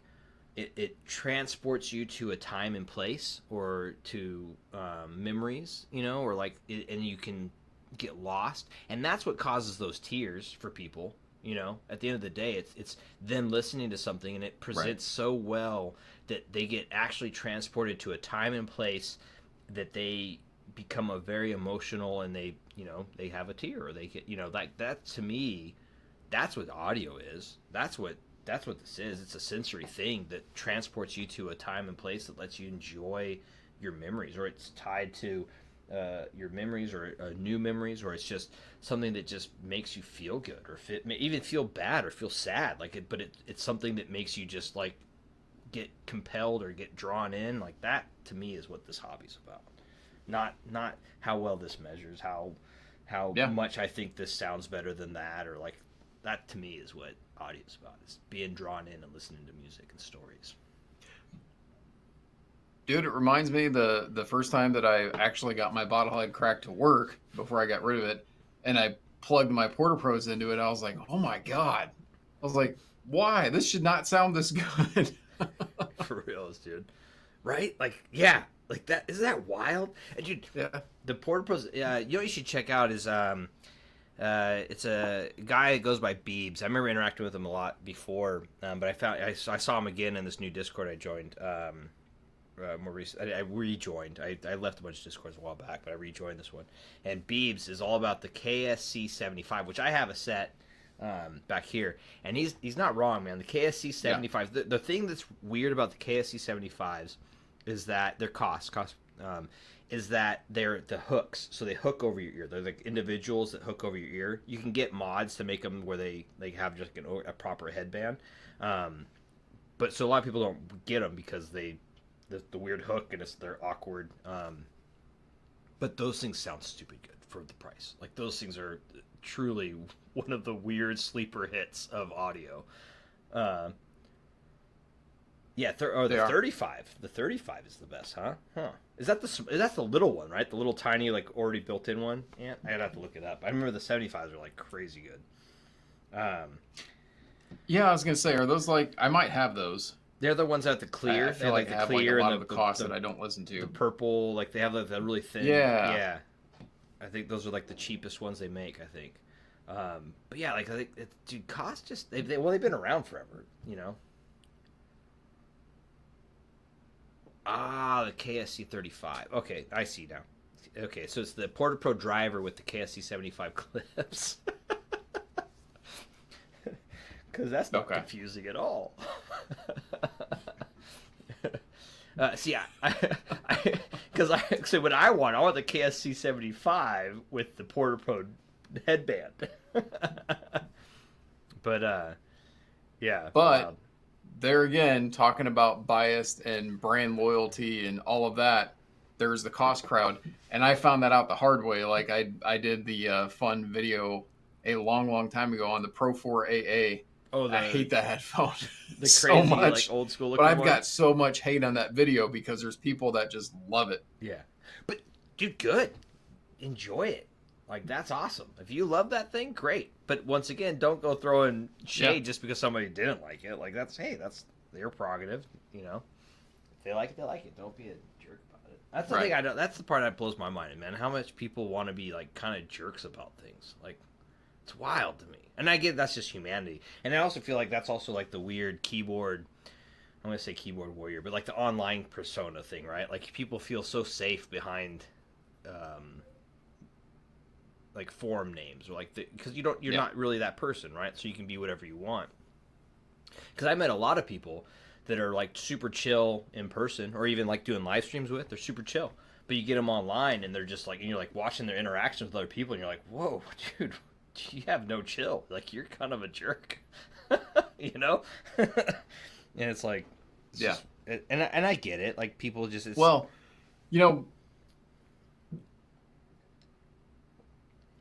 No, I'm just going to say, I know you kind of glossed over it earlier because we didn't want to get too far into it for damn good reason. But, you know, the drama and stuff that happened recently with audio, we'll just say with audio in general, because there's been more than one incident. It's not like it's just one thing. No, it's a lot. But I think some of it also comes back to, you know, we talked about people that do the reviews, and then we talked about the companies and the interaction between them and, you know, getting along. But I think there's a fine line of respect too. And I think that's why, you know, I saw some comments about, well, you know, you should be allowed to dislike something without getting, you know, lashback from it from the manufacturer. But I think it's also about how you approach that dislike. Like, you don't have to be an asshole about it. You can just, hey, I don't like it. It didn't sound good. This is the reason why I think this is what they should do to improve it. A good example from my own personal experience was the Meze Lyric 2. The video I did on that one, when I listened to it, I did not have, I mean, you know this, Tyler, I talked to you about it because I was like, did you get good bass? Because I didn't. And it was all because of the seal. The seal's... And instead of like Meze saying, hey, take your video down because you didn't give us good or you didn't give us good, you know, feedback on that. They asked me what they could do to change it, or, hey, give us some feedback on that. That's the correct approach. Agreed. But again, I think they may have taken a different approach if I'd have just been a complete jerk about it. And I wasn't. So, I'm not trying to toot my own horn. That's not what I'm getting at. I'm just saying that I think people need to take more of that. No, I've had like people. I mean, I'm assuming people probably think I'm a very positive reviewer, and I think there's something to be said about reviewing things. Like, I don't want to waste my time. Do I do this because it's fun? I don't do it because I make money. I don't do it because it does anything. I do it because it's fun. Like, you know, like I enjoy it. I enjoy interacting with like you. I enjoy interacting with the community. I enjoy talking with people that make cool things. Like to me, like the fact that I can chat and hang out with Zach, who makes amazing headphones, and he's super passionate, and Bevan, who's super passionate about these things, and the other employees there, or even people from like Amps and Sound to you know, the Meze guys to like everybody, like the HiFi guys. The HiFi is not, I don't really interact with them that much, but I do have interaction with them. But I think when you get people that are passionate, you know, who else is really super passionate is I know they get a lot of hate and whatnot, but is the Campfire Audio guys. They are super passionate, super chill people. But like, yes, they are. I think that's important, and I think going into what you're kind of discussing. Sorry, I'm trying to be PC about this, so I'm trying to like rack my brain about the PC side of it. But so people think I'm very positive, but I think it's because I couch things. Because I don't think that my opinion is better than everybody else's. I don't think that my opinion and my experience is the end all be all. Like, I don't think that, like, when I say I don't like this, I also couch it with saying, but that doesn't mean that somebody else won't. Like, I think somebody will love these. Like, so if like, the Susvara is a perfect example. Let's start with that. Like, I don't like the Susvara. I think it sounds like this weird fake. It sounds fake to me. It sounds artificial. It sounds too sharp. It's too crisp between the separation of the different tones and stuff like that. It just sounds not right. It doesn't sound natural to me. And that's me. But at the same time, I can totally grasp that that's my unique take on it, and that I think other people can totally love those things, which they do. People love those for whatever reason, and I'm fine with that. Like, that's an important thing to take into consideration. And that's where I think it comes into play, is those types of things, is being able to say, hey, I don't like this. This is a problem to me. And then there are certain things that are physically or like factually things that are problems. Like, let's say something has a defect, then sure, I'll, call it out. But as far as like sound signatures and that kind of stuff, I think it's important to be understanding of the fact that that's just your opinion or your take on something. But then what you're talking about as well is these are things for improvement. And if you're not a jerk about it, you'd be surprised how much people would be reciprocal to your constructive criticism. Not just straight, just flaming something. Don't just be like, oh, this is hot trash, or this measures like poop, so therefore it's hot doo-doo, and these guys don't know what they're doing, or you know what I mean? Like, there's like, those are hot words. Why are you using such strong words to describe things? Or there's ways to present yourself in not a way that is detrimental to everybody around you, I guess. I don't know. I don't know. Like, I think that's the biggest thing. The strong words. Yeah. Like, don't. If you don't, or is it necessary? I mean, I get it. Some people love that. Some people love the drama. Some people love it when people are like, "This is hot doo doo," and "Oh yeah, it's hot doo doo." But like, I mean, who's that benefiting other than that person in that specific moment? But even then, it's not, because then no one's gonna want to really send you stuff. I mean, and that's that. I guess there's that. That's the pitfall, right? Like, if you're that negative, there's like, you can gain trust, I guess, from certain people because you're just so vociferously like, I'm angry and this sucks, to therefore you must be honest. But not always. Some people are just angry and mad and mean. I think constructive criticism is better with a nice tilt to it. Like, if you're genuinely trying to help them be better, is different than just saying something's trash. I don't know. I'm trying to do this in a PC way that doesn't come off as like. I mean, at the end of the day, right? No, I'm sorry. I didn't mean to cut you off. I was just good. At the end of the day, I think it all comes down to, like, if a company you feel like is truly trying to scam somebody, that's different. That, call them out by all means if you think they're doing something that's shady. But I guess my thing is, I always try to think of the person behind the product, or the people behind the product, and like, damn, I don't want to just completely shit on something they've taken so long to make. If they put some passion behind it, I'll give you some feedback, and I'll try to be as nice about my negativity as I can be. But I just, I mean, there's always a person behind it. That's, I guess, exactly. It's not just a business. Like, it's not just ZMF, right? There's Zach, there's Bevan, there's their whole team. They're passionately trying to make things that they think sound good, right? There's ETA.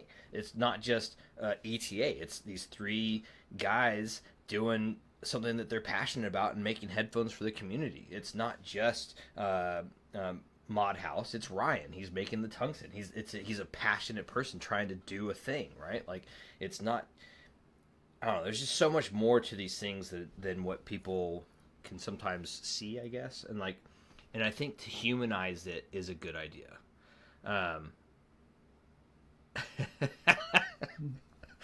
Sorry, I just read Ant's comment.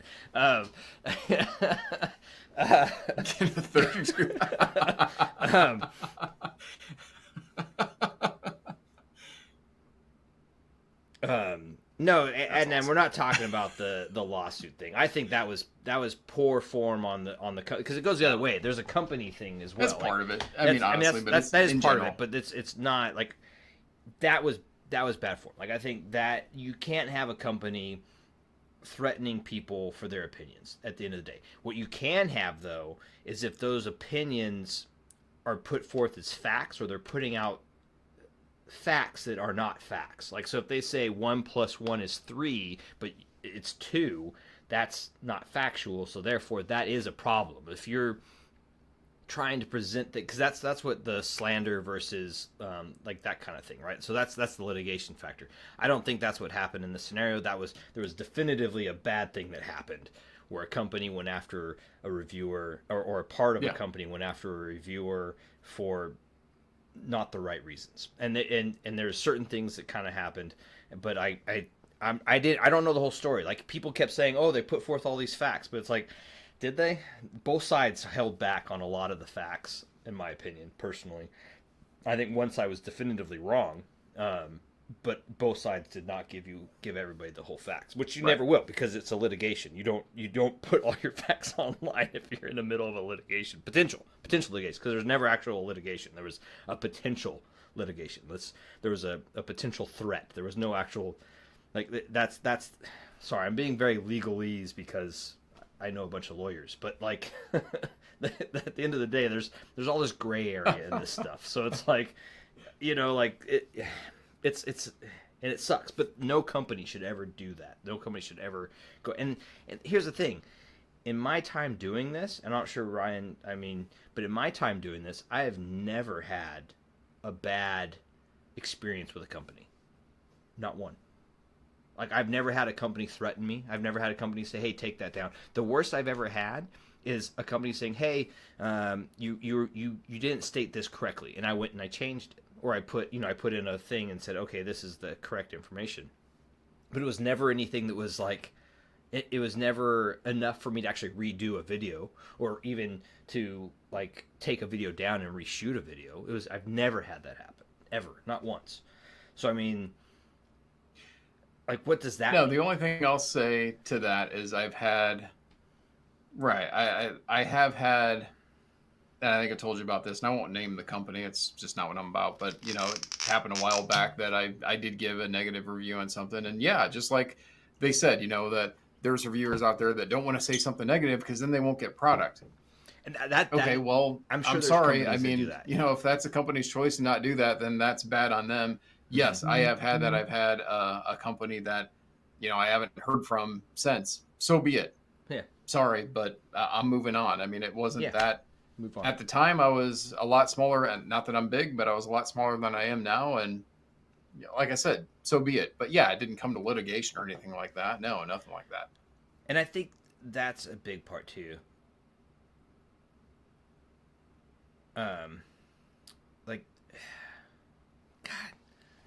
I don't try not to be controversial, man. You know what I mean? 'Cause it's so hard. Because I'm also, and we're being on the nose. We're like, if anyone because that's the other thing too, right? You guys, we're in a hobby. Yeah. Let's say the audiophile hobby, right? Let's say the audiophile hobby is X, Y, and Z large, right?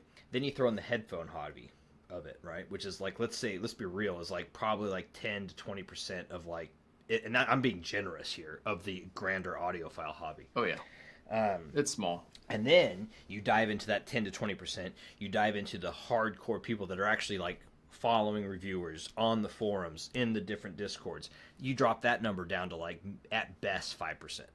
of the grander scale of things. So this drama that we're in, that we're like so like vociferously like at the grand scheme of things, you're talking of about thousands of people comparatively to hundreds of thousands of people, if not millions, right? So like in context,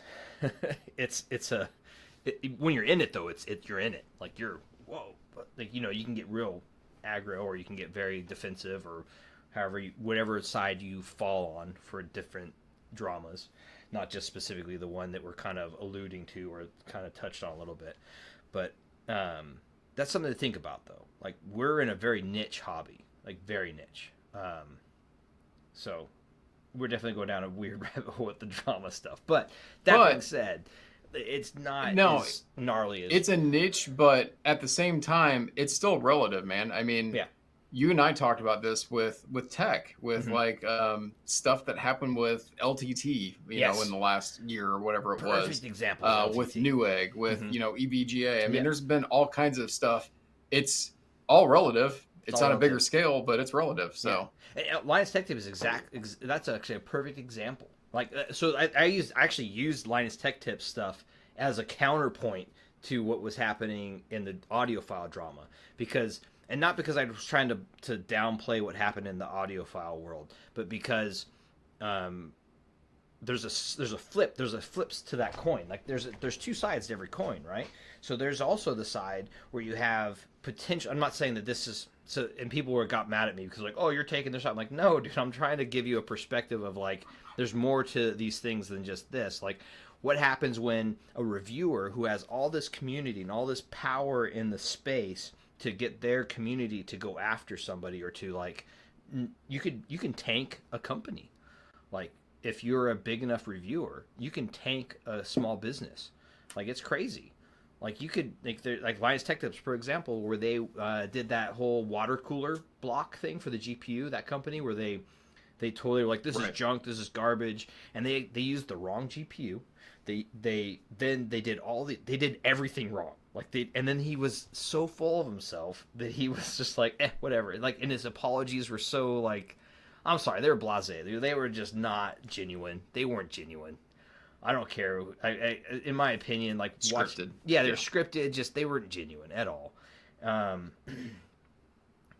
there's that, right? And how did that? I mean, if he didn't get called out for that, that company was screwed.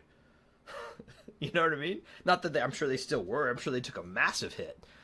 Right. You know, and that's something to think about. Like, and it was all because he technically used the wrong GPU. He technically was just like, oh, we need to just get this out, and then on top of that was so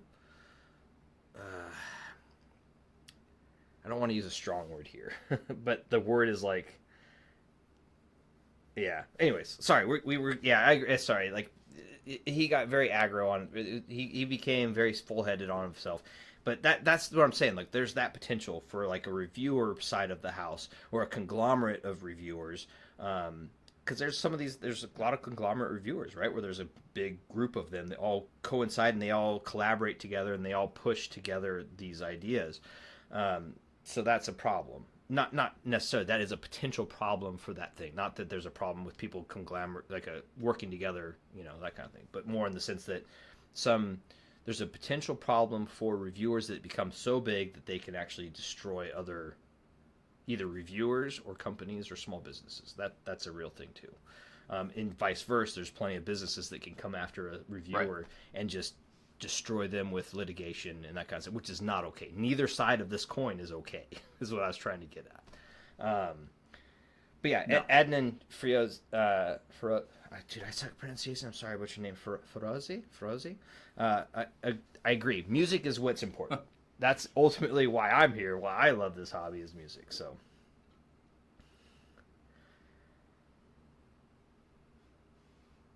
yeah, agreed. Multi-kill. Yeah, reviews. Multi-kill. I totally agree with what you just said.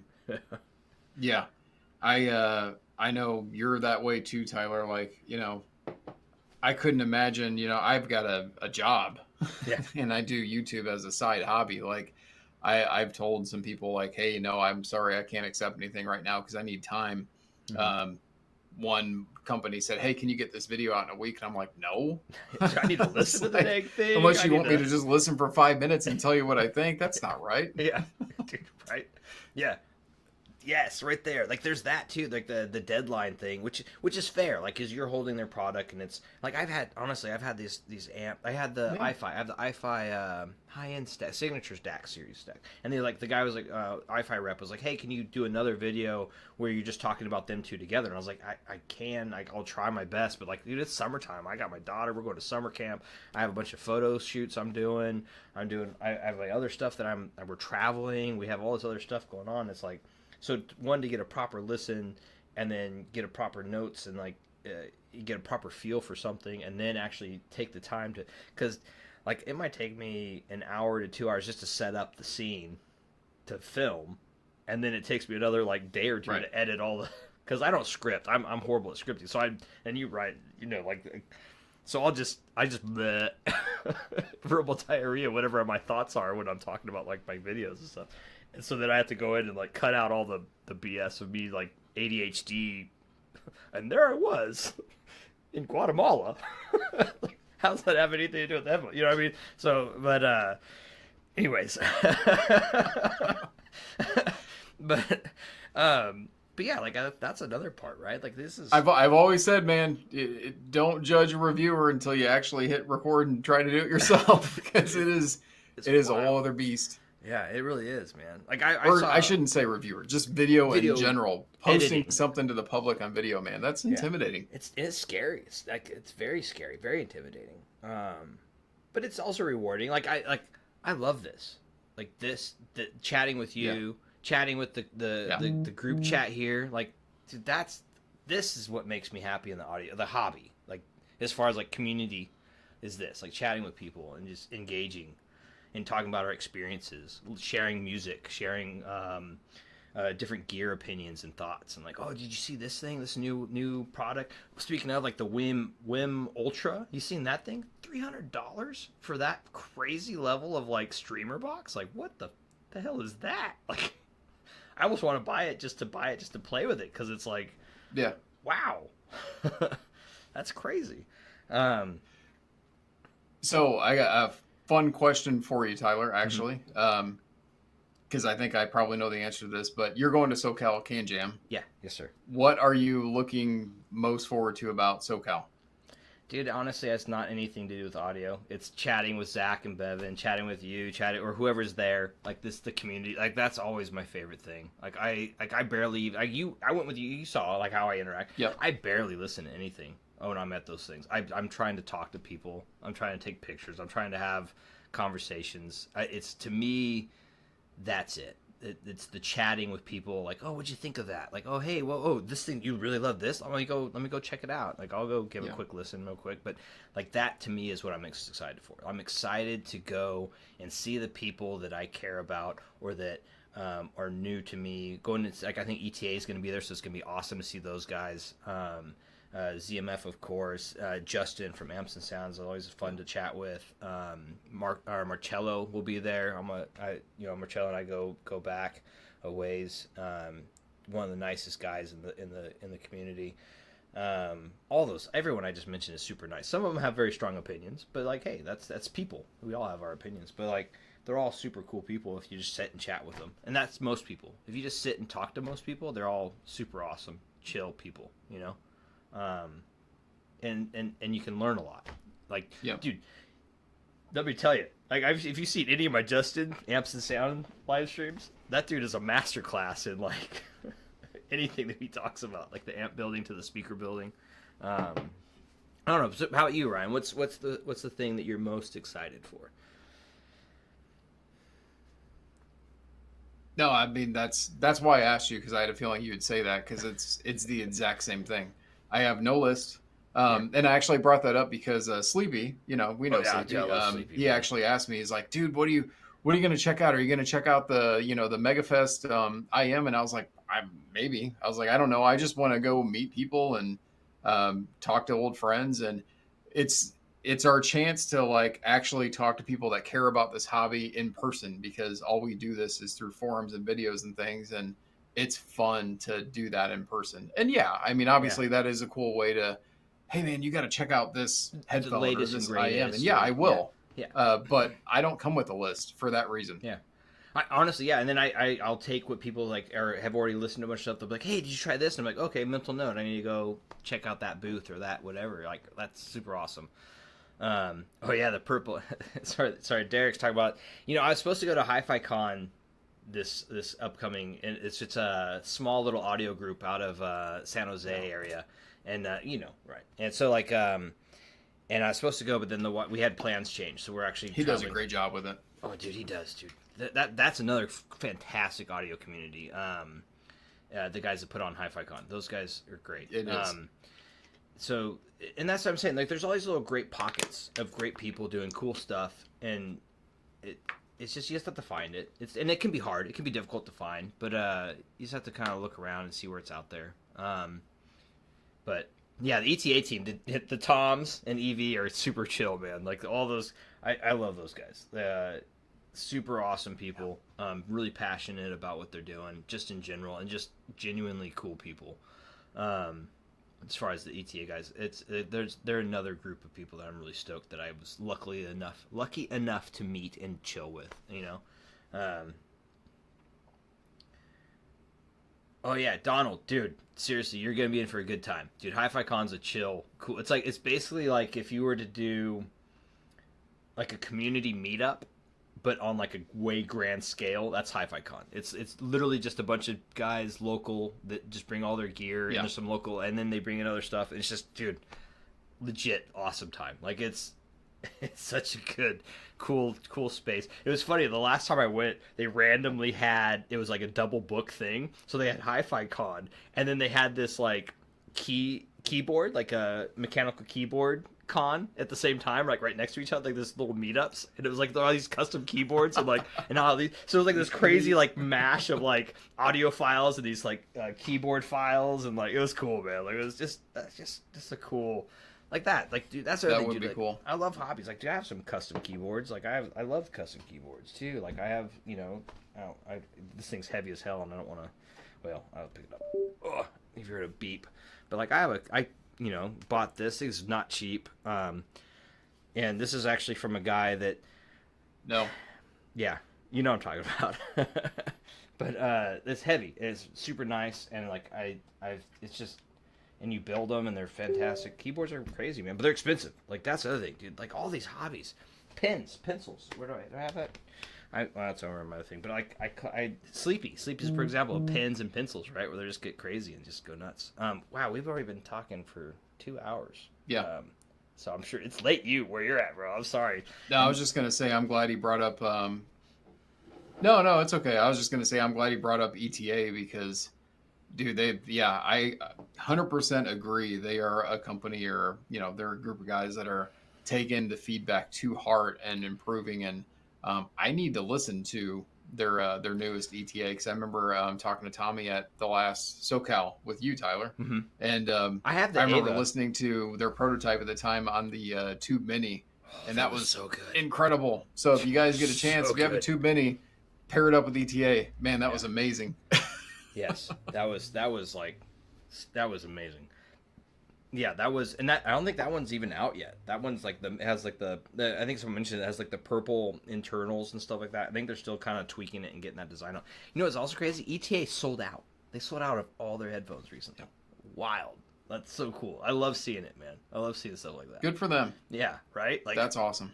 F yeah, dude. That's super, because they're good. They sound like every ETA I've heard I've thought was fantastic. I've not heard an ETA I didn't like. Anyhow, yeah, multi-kill, COVID especially, yeah, it definitely drove me into my hobbies like crazy. But I'm a weird hobby collector though, man. Like, I love video games, I love photography, I love audio, I love keyboard, everything. Like, I find it so interesting. I always call like the things, I always like to dive into a hobby until I hit the crazy, and then decide if I want to continue or not. Let's go to the crazy, and then go, oh. Do I want to go off that edge? So, And I definitely have with some things like audio, obviously, but that's easy. That's such an enjoyable thing. I did it with whiskey for a while. I had well over 100 different bottles of whiskey and scotches and rye and rum, and I'm just like, okay, I went too far. I need to scale back. I need to get back because I can't drink all that, and it's just hurting me, at the end of the day. So, so I had to scale back. But yeah, like, love hobbies, fantastic.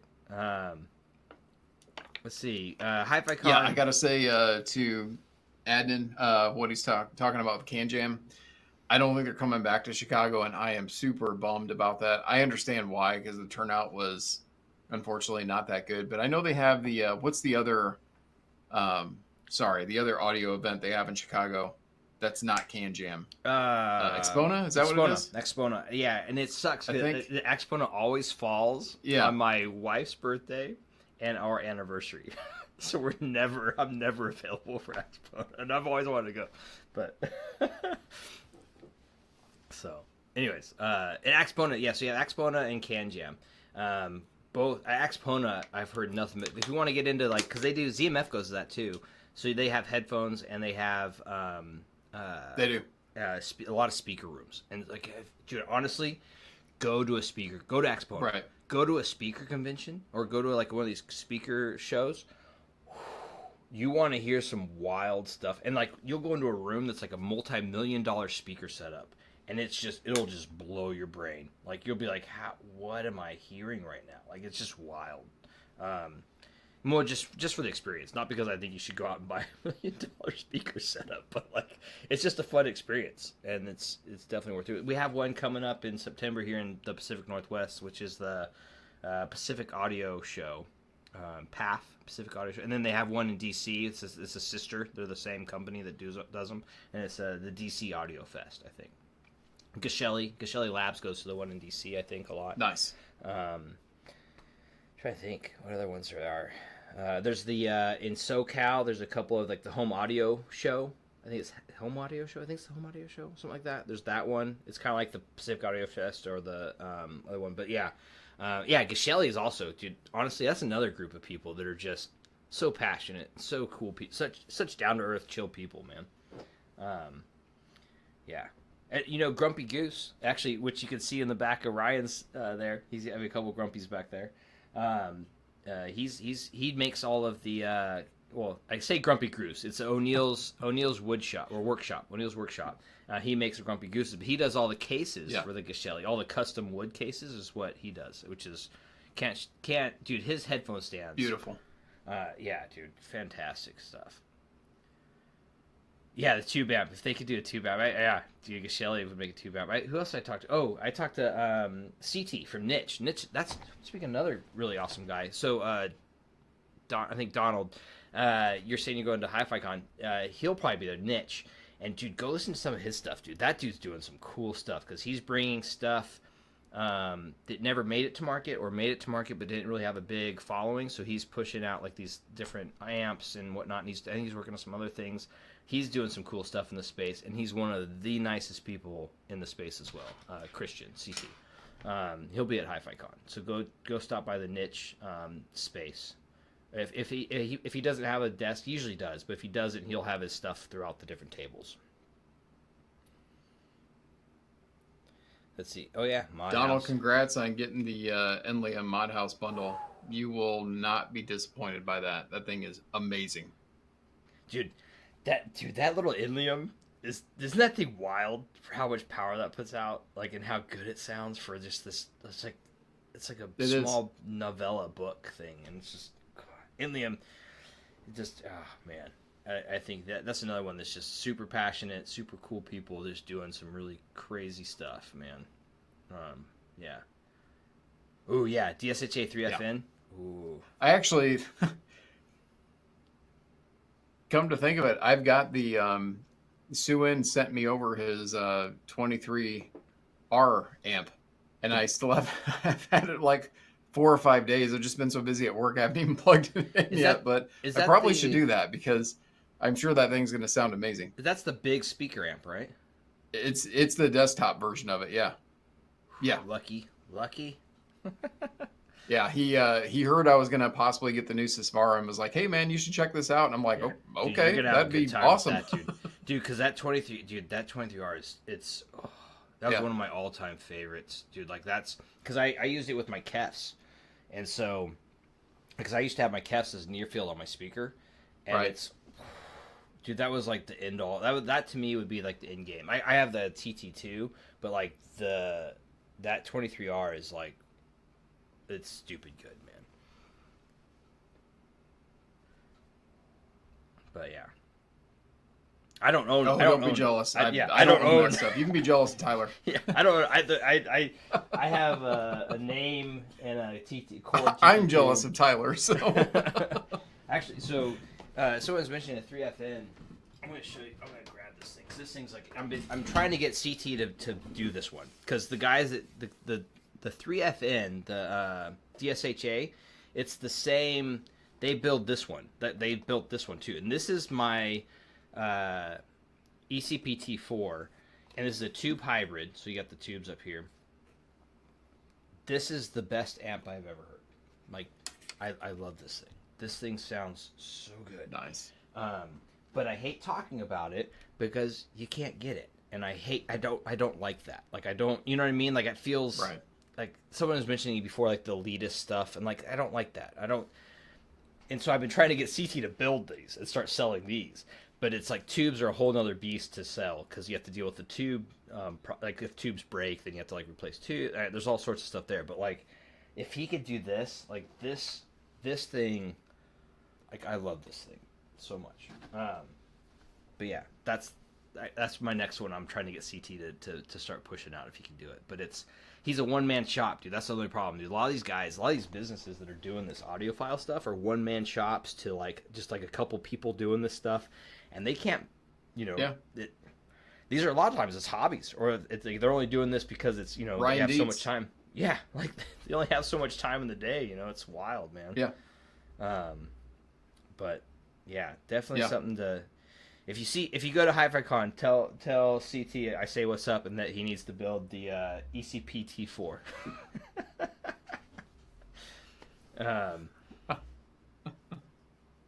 Oh yeah, a Piety version of the Valhalla 2. Oh, can you imagine if he did a Pietis version of the Ragnarok? That would be wild. So because then you could have it with the speakers. So you ever heard of the Ragnarok before, Ryan? You know what I'm talking about? The shit Ragnarok. I haven't. No. It's basically the Ragnarok. No, yeah, I know what you're talking about, but I have not. Dude, the thing is massive. Have you ever had a? Why am I blanking on the name? Yggdrasil, the DAC, the Yggdrasil DAC. Have you seen one in person? I'm sure you should have at Can Jams.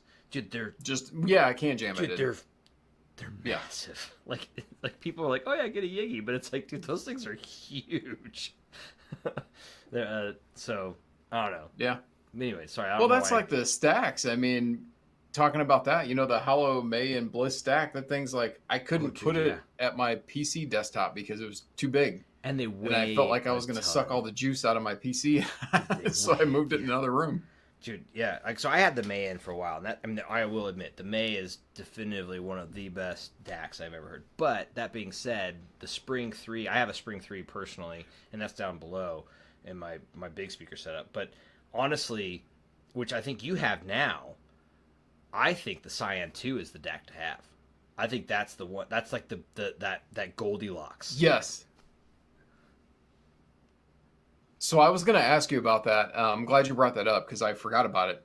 I think it was Sleepy that asked me, or no, maybe it was Beef that asked me if I thought the Cyan 2 was comparable to the Hollow May. Mm-hmm. And I didn't like A-B them, but to me anyway, I feel like the Cyan 2 it's like 90% there. It is so good. But the thing is, it's dumbed down. Like it's super dumbed down. There's not a lot of technology behind it. And but forget man, that DAC is good. Yeah. Dude, the Cyan 2 is definitively the DAC. You plug in, you forget it's there, and it just sounds good. Like don't play with it. You don't mess with it too much. You get it for your chain, and you're just done. And like that's the thing. Like so, if you like to tweak things, Cyan 2 is probably not for you. But that being said, it might still be for you because it's no, it's not. Dude, the pricing on it is so good. Yeah. And I have a Spring 3 KTE. I have the same. I don't know. The only thing I wish I had with it is the pre. Because you can get a Spring 3 KTE with the preamp on it, and like that's the only thing I wish I would have got with mine. But yeah. So you actually but I do not have the preamp. But I wish I did. That would be the. But it's still fantastic. Spring 3 is like bananas good. So Ryan, the Cyan 2 is essentially they took the guts of the Spring 2 and they upgraded it with all this. They just basically upgraded it. They just threw everything in the kitchen sink at it. That's what the Cyan 2 is. It's essentially the Spring 2, and then they basically, or as you could say, it's the Spring 2 KT. So like the top of the line Spring 2, and then they upgraded the parts in there, and then they shrunk it down to like, and so yeah, like is it technically as good as a May or technically as a Spring 3? No. But like you said, 90% of the way there, man. And like if you're just listening, dude, hard to beat. Yeah. The funny thing about it is, I found myself like I didn't do this with the Bifrost 264, and I wish I would have. But I find myself listening in NOS, just not oversampling at all. That's all I love it.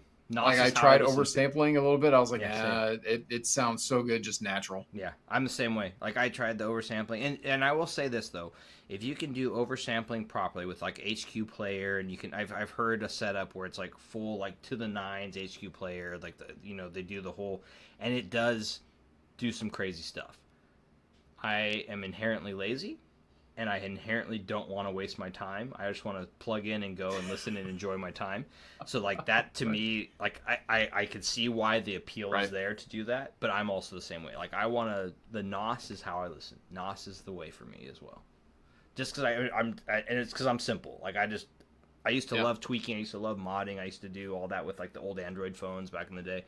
But like the more older I get, and the more time becomes more and more finite, the more I'm just like, dude, I just want to plug in and go. I don't want to F with anything. I want it to just work. Grumpy old man. Like, I don't want to change a setting and listen to a track and then go back and change a setting back. And exactly, dude. I just want to plug in and go. Like, let me enjoy my time, man. Yeah. I will say, though, I got the... I'm going to do a live stream on this here in probably the next week or so. I do have the red. I don't know if I told you or not, but I got the red along with the Cyan 2 because I just wanted to try the streaming setup. It's nice. It's really cool. I actually bought a little NUC, an NUC. It was like $200 off eBay just so I could get my own little Rune server going. And it's fun, man. I got to be honest. But I just haven't tweaked a lot with the oversampling modes yet. But it is kind of fun. I can see the appeal. I definitely see the appeal of oversampling, and it's not as hard as I'm making it out to be. But some people, like, you can go crazy. Like, you can't even max out oversampling. That's the crazy part. Like, to get like the DSD to like the highest level, like there's no like you would destroy your computer. You have to have a dedicated computer just for that, just to get to these certain like. It's wild, man. Like, those CPU overclockers that go for like the highest potential clock possible. It's the same thing with DSD. It's wild, man. Like, they do some crazy stuff there. Multi-kill, yeah, dude. The Cyan 2 is honestly it's a sleeper DAC in the sense that it's so cheap for what it is. It's not cheap. It's $1,000+ bucks. I think it's like $1,200, 11. It's like around that price range. Right. It's not cheap, but at the same time, it's a DAC that competes easily all the way up to the Spring 3 May levels, which are like multi-$1,000 DACs, if not, pushing towards 10 grand. I think the May is like what, 6-7 grand, 8 grand. So I mean, yeah, the Cyan 2 is just it's good. Like, it's just easy. Like, I was talking to. I'm not gonna do. No, go ahead. No, sorry. I was just going to say, I'm not going to do a video of the Cyan 2, but like I said, I'll talk about it in the stream. But I will say I am very happy that I sold my Bifrost 264 and bought the Cyan 2, if that tells you anything. Because I love the Bifrost, but, dude, just details. And the one thing I didn't like about the Bifrost was that it does collapse stage a little bit. The Cyan 2 does not do that at all. And it's not a I don't consider it a traditional R2R DAC to where it like lops off any details. Man, it's so good. Yeah, it's really good. Like it's bananas good. Um, like I think, and so Donald mentions this: the Denafrips Aries 15th are the same price right now for the Cyan 2. And I would say either of those is fantastic. Honestly, the Denafrips is also a stupid good. Excuse me. Like at that point, I would just go I've with heard that. Yeah. what the Cyan 2 I would say is more of a set it and forget it, and then the Denafrips is more of a tweak and play with it, if that makes sense. Like I would say, so I would say the Cyan 2 is more like an iPhone, and the Denafrips is more like an Android phone. Does that make sense? That's what I would go with. And then if you want to do something like the Yiggies are also really good right there. But personally, I do think that as good as the Yiggies are, and there's a cult following around the Yiggies, and like if you hear one, you'll know like Yiggies are some crazy stuff. Right. But I personally think for like a wider swath of an audience, I think the Cyan 2 and even the Denafrips fits more into like a wider audience, if that makes sense. Like more people would get along with it, and personally, in my opinion. And I could be wrong. I'm just No, I agree. I mean, I was talking to somebody about this with the Yigi. Even though I have not owned a Yigi ever, the one thing that's a little unfortunate about shit stuff is that they do cap out at the sampling rates, whereas hollow and stuff, it goes up there. Now, granted, like I said, the NOS mode sounds fantastic, but you get the options there at least. Yes. To do the oversampling, whereas with the shit stuff, you don't. Yeah. I hope at some point they cave and they at least give you the ability to do that. And that's really, and then so that's the other thing is like the shit stuff is amazing because they brought the high end. They were really the first to bring high end audio to a bigger audience. Like they took Good stuff price. that was for pricing wise to like availability, accessibility, easy to just do, plug in and play. That's what shit does fantastic. Like things happen. F you, glass.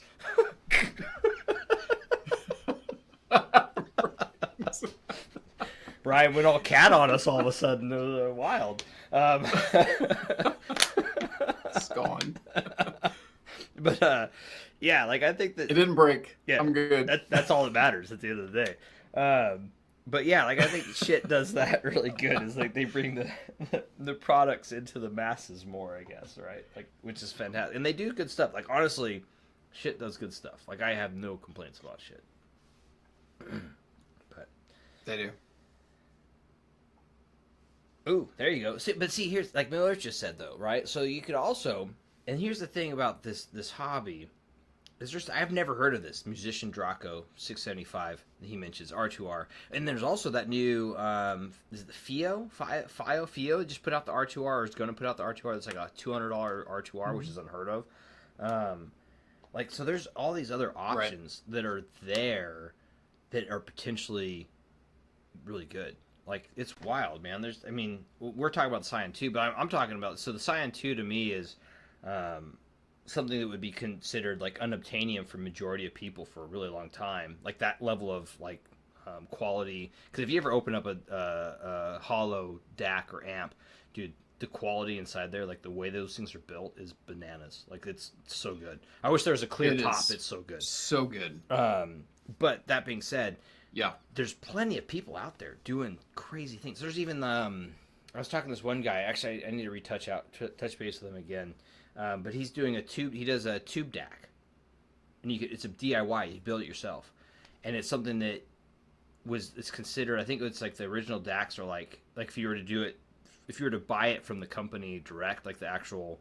It's like a couple $1,000 DAC, but he sells them as a DIY kit, for $1,000 or $1,200 for like these crazy tube DACs, which I really want to get into because everyone keeps telling me how amazing tube DACs are. So I don't know, something to think about. But I don't remember the name of the company off the top of my head. No, since you touched on it, I mean, yeah, I agree with the hollow stuff. Just like, the May and Bliss stack is so damn expensive, and I know people would be like, well, that's a lot of money to pay, but just the heft of them, just you can just tell like they put so much into the build of them. Like I said, the Cyan 2's that way, like you said, but kind of going back also to even the Cayenne products. I don't know if it's Cayenne, however it's pronounced. They are also Cayin. Yeah. But stuff. Yeah, they do the same thing. Just really just solid materials and good craftsmanship. And that's what, at the end of the day, what I love. Like, if you give me good craftsmanship and quality and you're passionate about it, then, dude, stamp. Let's go. Yeah. But. Yeah. Yeah, oh yeah, Derek, Yigi Plus does have a NOS mode. And that's the thing, they are putting out these new... I think Yigi confuses a lot of people because there's been so many different variants and modules or like different boards you could put into the Yigis over the years that some people, it just became kind of hard to keep up with what's what, and like there's such a passionate following for like the A1 to the A2 to the A2 with blah blah blah to the, you know what I mean, like there's that as well. And then speaking on the Qobuz versus Tidal, I really like Qobuz just because I don't know why I just got into it. Tidal I never really got into, but I like Qobuz. But both are fantastic though at the end of the day. Yeah. Anyways, I don't know why I even said that, but yeah, I like Qobuz. Tidal's also good. I just never. It's too expensive to have multiple. I call it the death by subscription. You kind of pick one and go with it. Dude, it is. Yep. I did Amazon Music for the longest time just because I had a Prime subscription, and then I went to Tidal, but they dropped the price, which actually they dropped the price really good with Tidal, and I love it, and Bree loves it, so. Dude, I'm actually looking at Apple Music now because they have the new Apple Music has all the lossless now. And I'm so ingrained in the Apple economy that I'm like, oh, I'm paying for Qobuz, I'm paying for Spotify, and I have Spotify. I pay for Spotify because I think I have a deal with I had some deal where it was like subsidized or whatever. But then I have like the family plan, so my daughter has her own Spotify because she loves music, and Spotify. Somebody actually said this before. I don't really enjoy the fact that I have Spotify because it is not fair to the artists. That being said, they really nailed it, man, with the music discovery to the way you engage with like the yearly end of year review, the music discovery, the end of year review where they tells you all the tracks you listen to. They really nailed that aspect of it where it's like almost gaming it. I will say that. Like, I wish Qobuz and like these Tidal and even Apple would do something similar where they could pull like, hey, these are your most listened tracks. Here's some really, really good music discovery. Because I really don't want to use Spotify, but it's like almost a necessity for me because of like all my family and friends that use it that aren't audiophiles that listen to that. That's the part that's wild. All the people that listen to Spotify that aren't audiophiles, they just have AirPods or whatever, but they just love listening to music, and so Spotify is the way that allows them to do that, which is wild. Anyways. Right. Yeah. That's actually good, Marcus. 2.1 signature.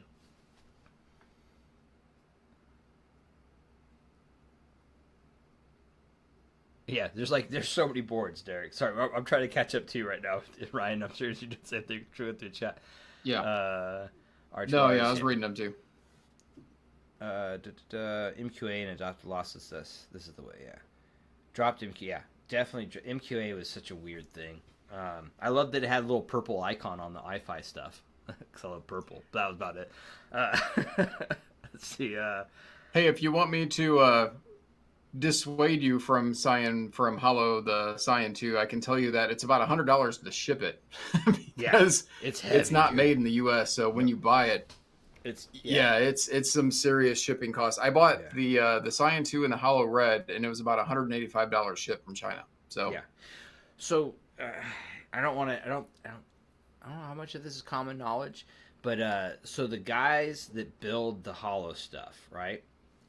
What they do for their day job is build gear that's scientific, like scientist level quality stuff for like science grade or doctor grade electronics gear is what they do for a living.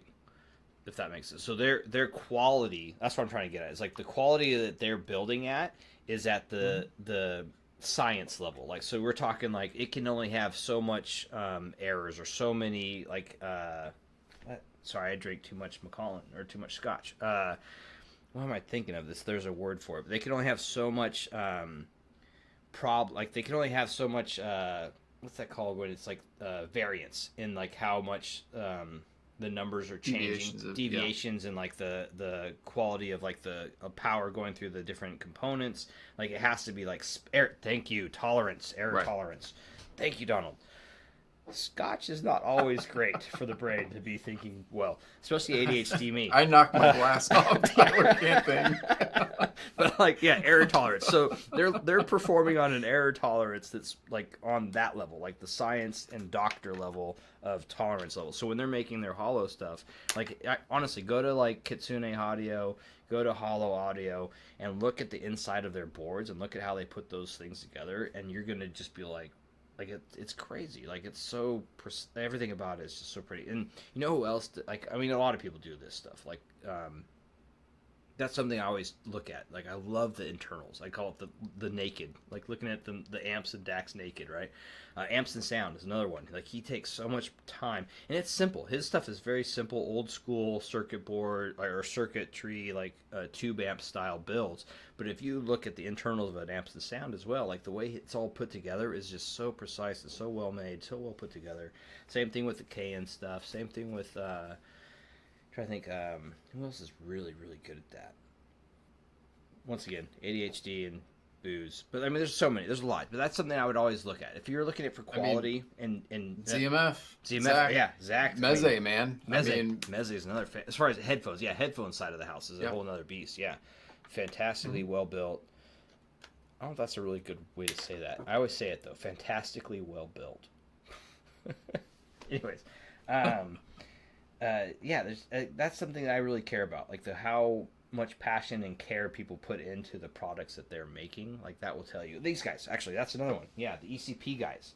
CT from Niche, another one. Like, look at the internals. It's important, I think. But yeah. Yeah. But, anyways, I don't want to keep up. We've been going now for 2.5 hours, right? I think we started warming up and started going on rants and started. Yeah. And it's still bothering. I can't stand looking at my foot because like here on my camera, I look normal, but here I'm looking all like washed out and like blown out. Ugh, dude, I don't know what the heck happened. Wild. Elnrick, you missed all of our rants. Yeah. Yeah, that is true. That is one of the things that this type of stuff does, or being a part of a community, is it does definitely build that desire to have other things. It's let me spend your money for you. FOMO. Hey, FOMO. The FOMO is real. Right? My daughter has a pillow on her bed. This is FOMO. It's so true.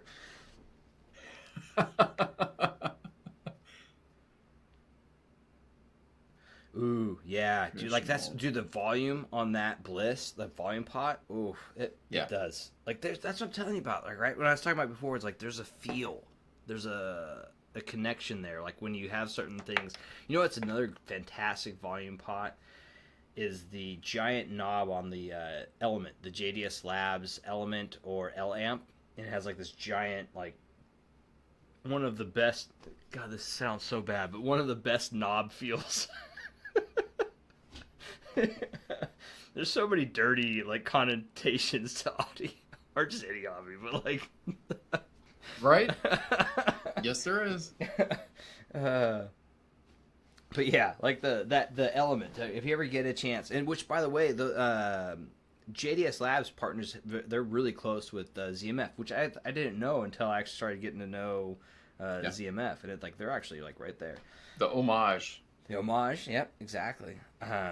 I need to buy one of those. Actually, I need to buy an homage. I think that's one of the next big purchases. I've been buying a lot of audio. I've been buying less and less audio gear. And now, more see, and I'll more say camera that's gear. another one. Yeah. But I'll say that's another one that, no, I haven't had it in for a long time, so this is brief impressions. But the Homage is an amp. Like, I love ZMF, and the JDS Labs collaboration is really cool. But I didn't find anything that blew me away about it. But I'd like to get more time with it too before I make any assumption of that. But still, like, the look of the amp is dope, and the knob. Knob feel. To your point, the knob is dope. The knob feels, like Eldrick said, if the knob doesn't twist smoothly, then what's the point? But dude, yeah, no, that's true. And so that's one thing about the JDS guys, man. Like, thanks, Elmric, man. Which I'm actually gonna be seeing Elmric in the next couple weeks. That'd be cool. I'm looking forward to catching up, man. But the JDS Labs guys, and I've had the Element. I've heard a bunch of their stuff. They are definitely have a unique sound signature to them. Like, I find them to be very neutral sounding. Their amp design is very neutral sounding. They almost remind me of the Phonitor series or the SPL guys. They have a very similar kind of sound signature to my ears to the SPL stuff, which is like a very studio driven, like neutral. Like, they kind of just get out of the way of the headphones. They're safe, yeah. And I don't know if I don't think they purposely are going for that safe sound, but I think that's just how their ethos is and how they build stuff, But they have fantastic knob feel, so it's all about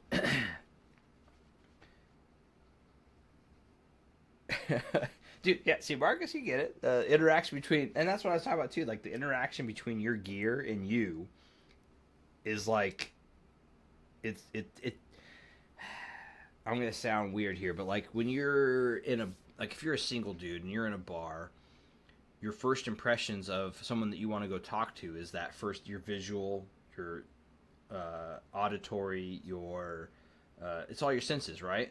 So, or if you're just in any spot, right? You see somebody and you're gonna make a determination of whether or not you want to go talk to that person based on all of your not auditory, but all of your sensory things, visuals, smell, sight, feel.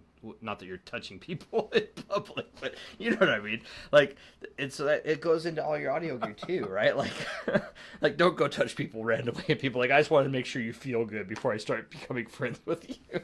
But like, you know what I mean. But like, it's a real thing, right? Like that's a factor, right? Like I think, and yeah, all these things have that same thing, right? Like audio to the way certain whiskey, like I love this whiskey glass. This whiskey glass is fantastic. It has a nice heft to it. It's got a nice, it feels good to hold. It's, it's solid.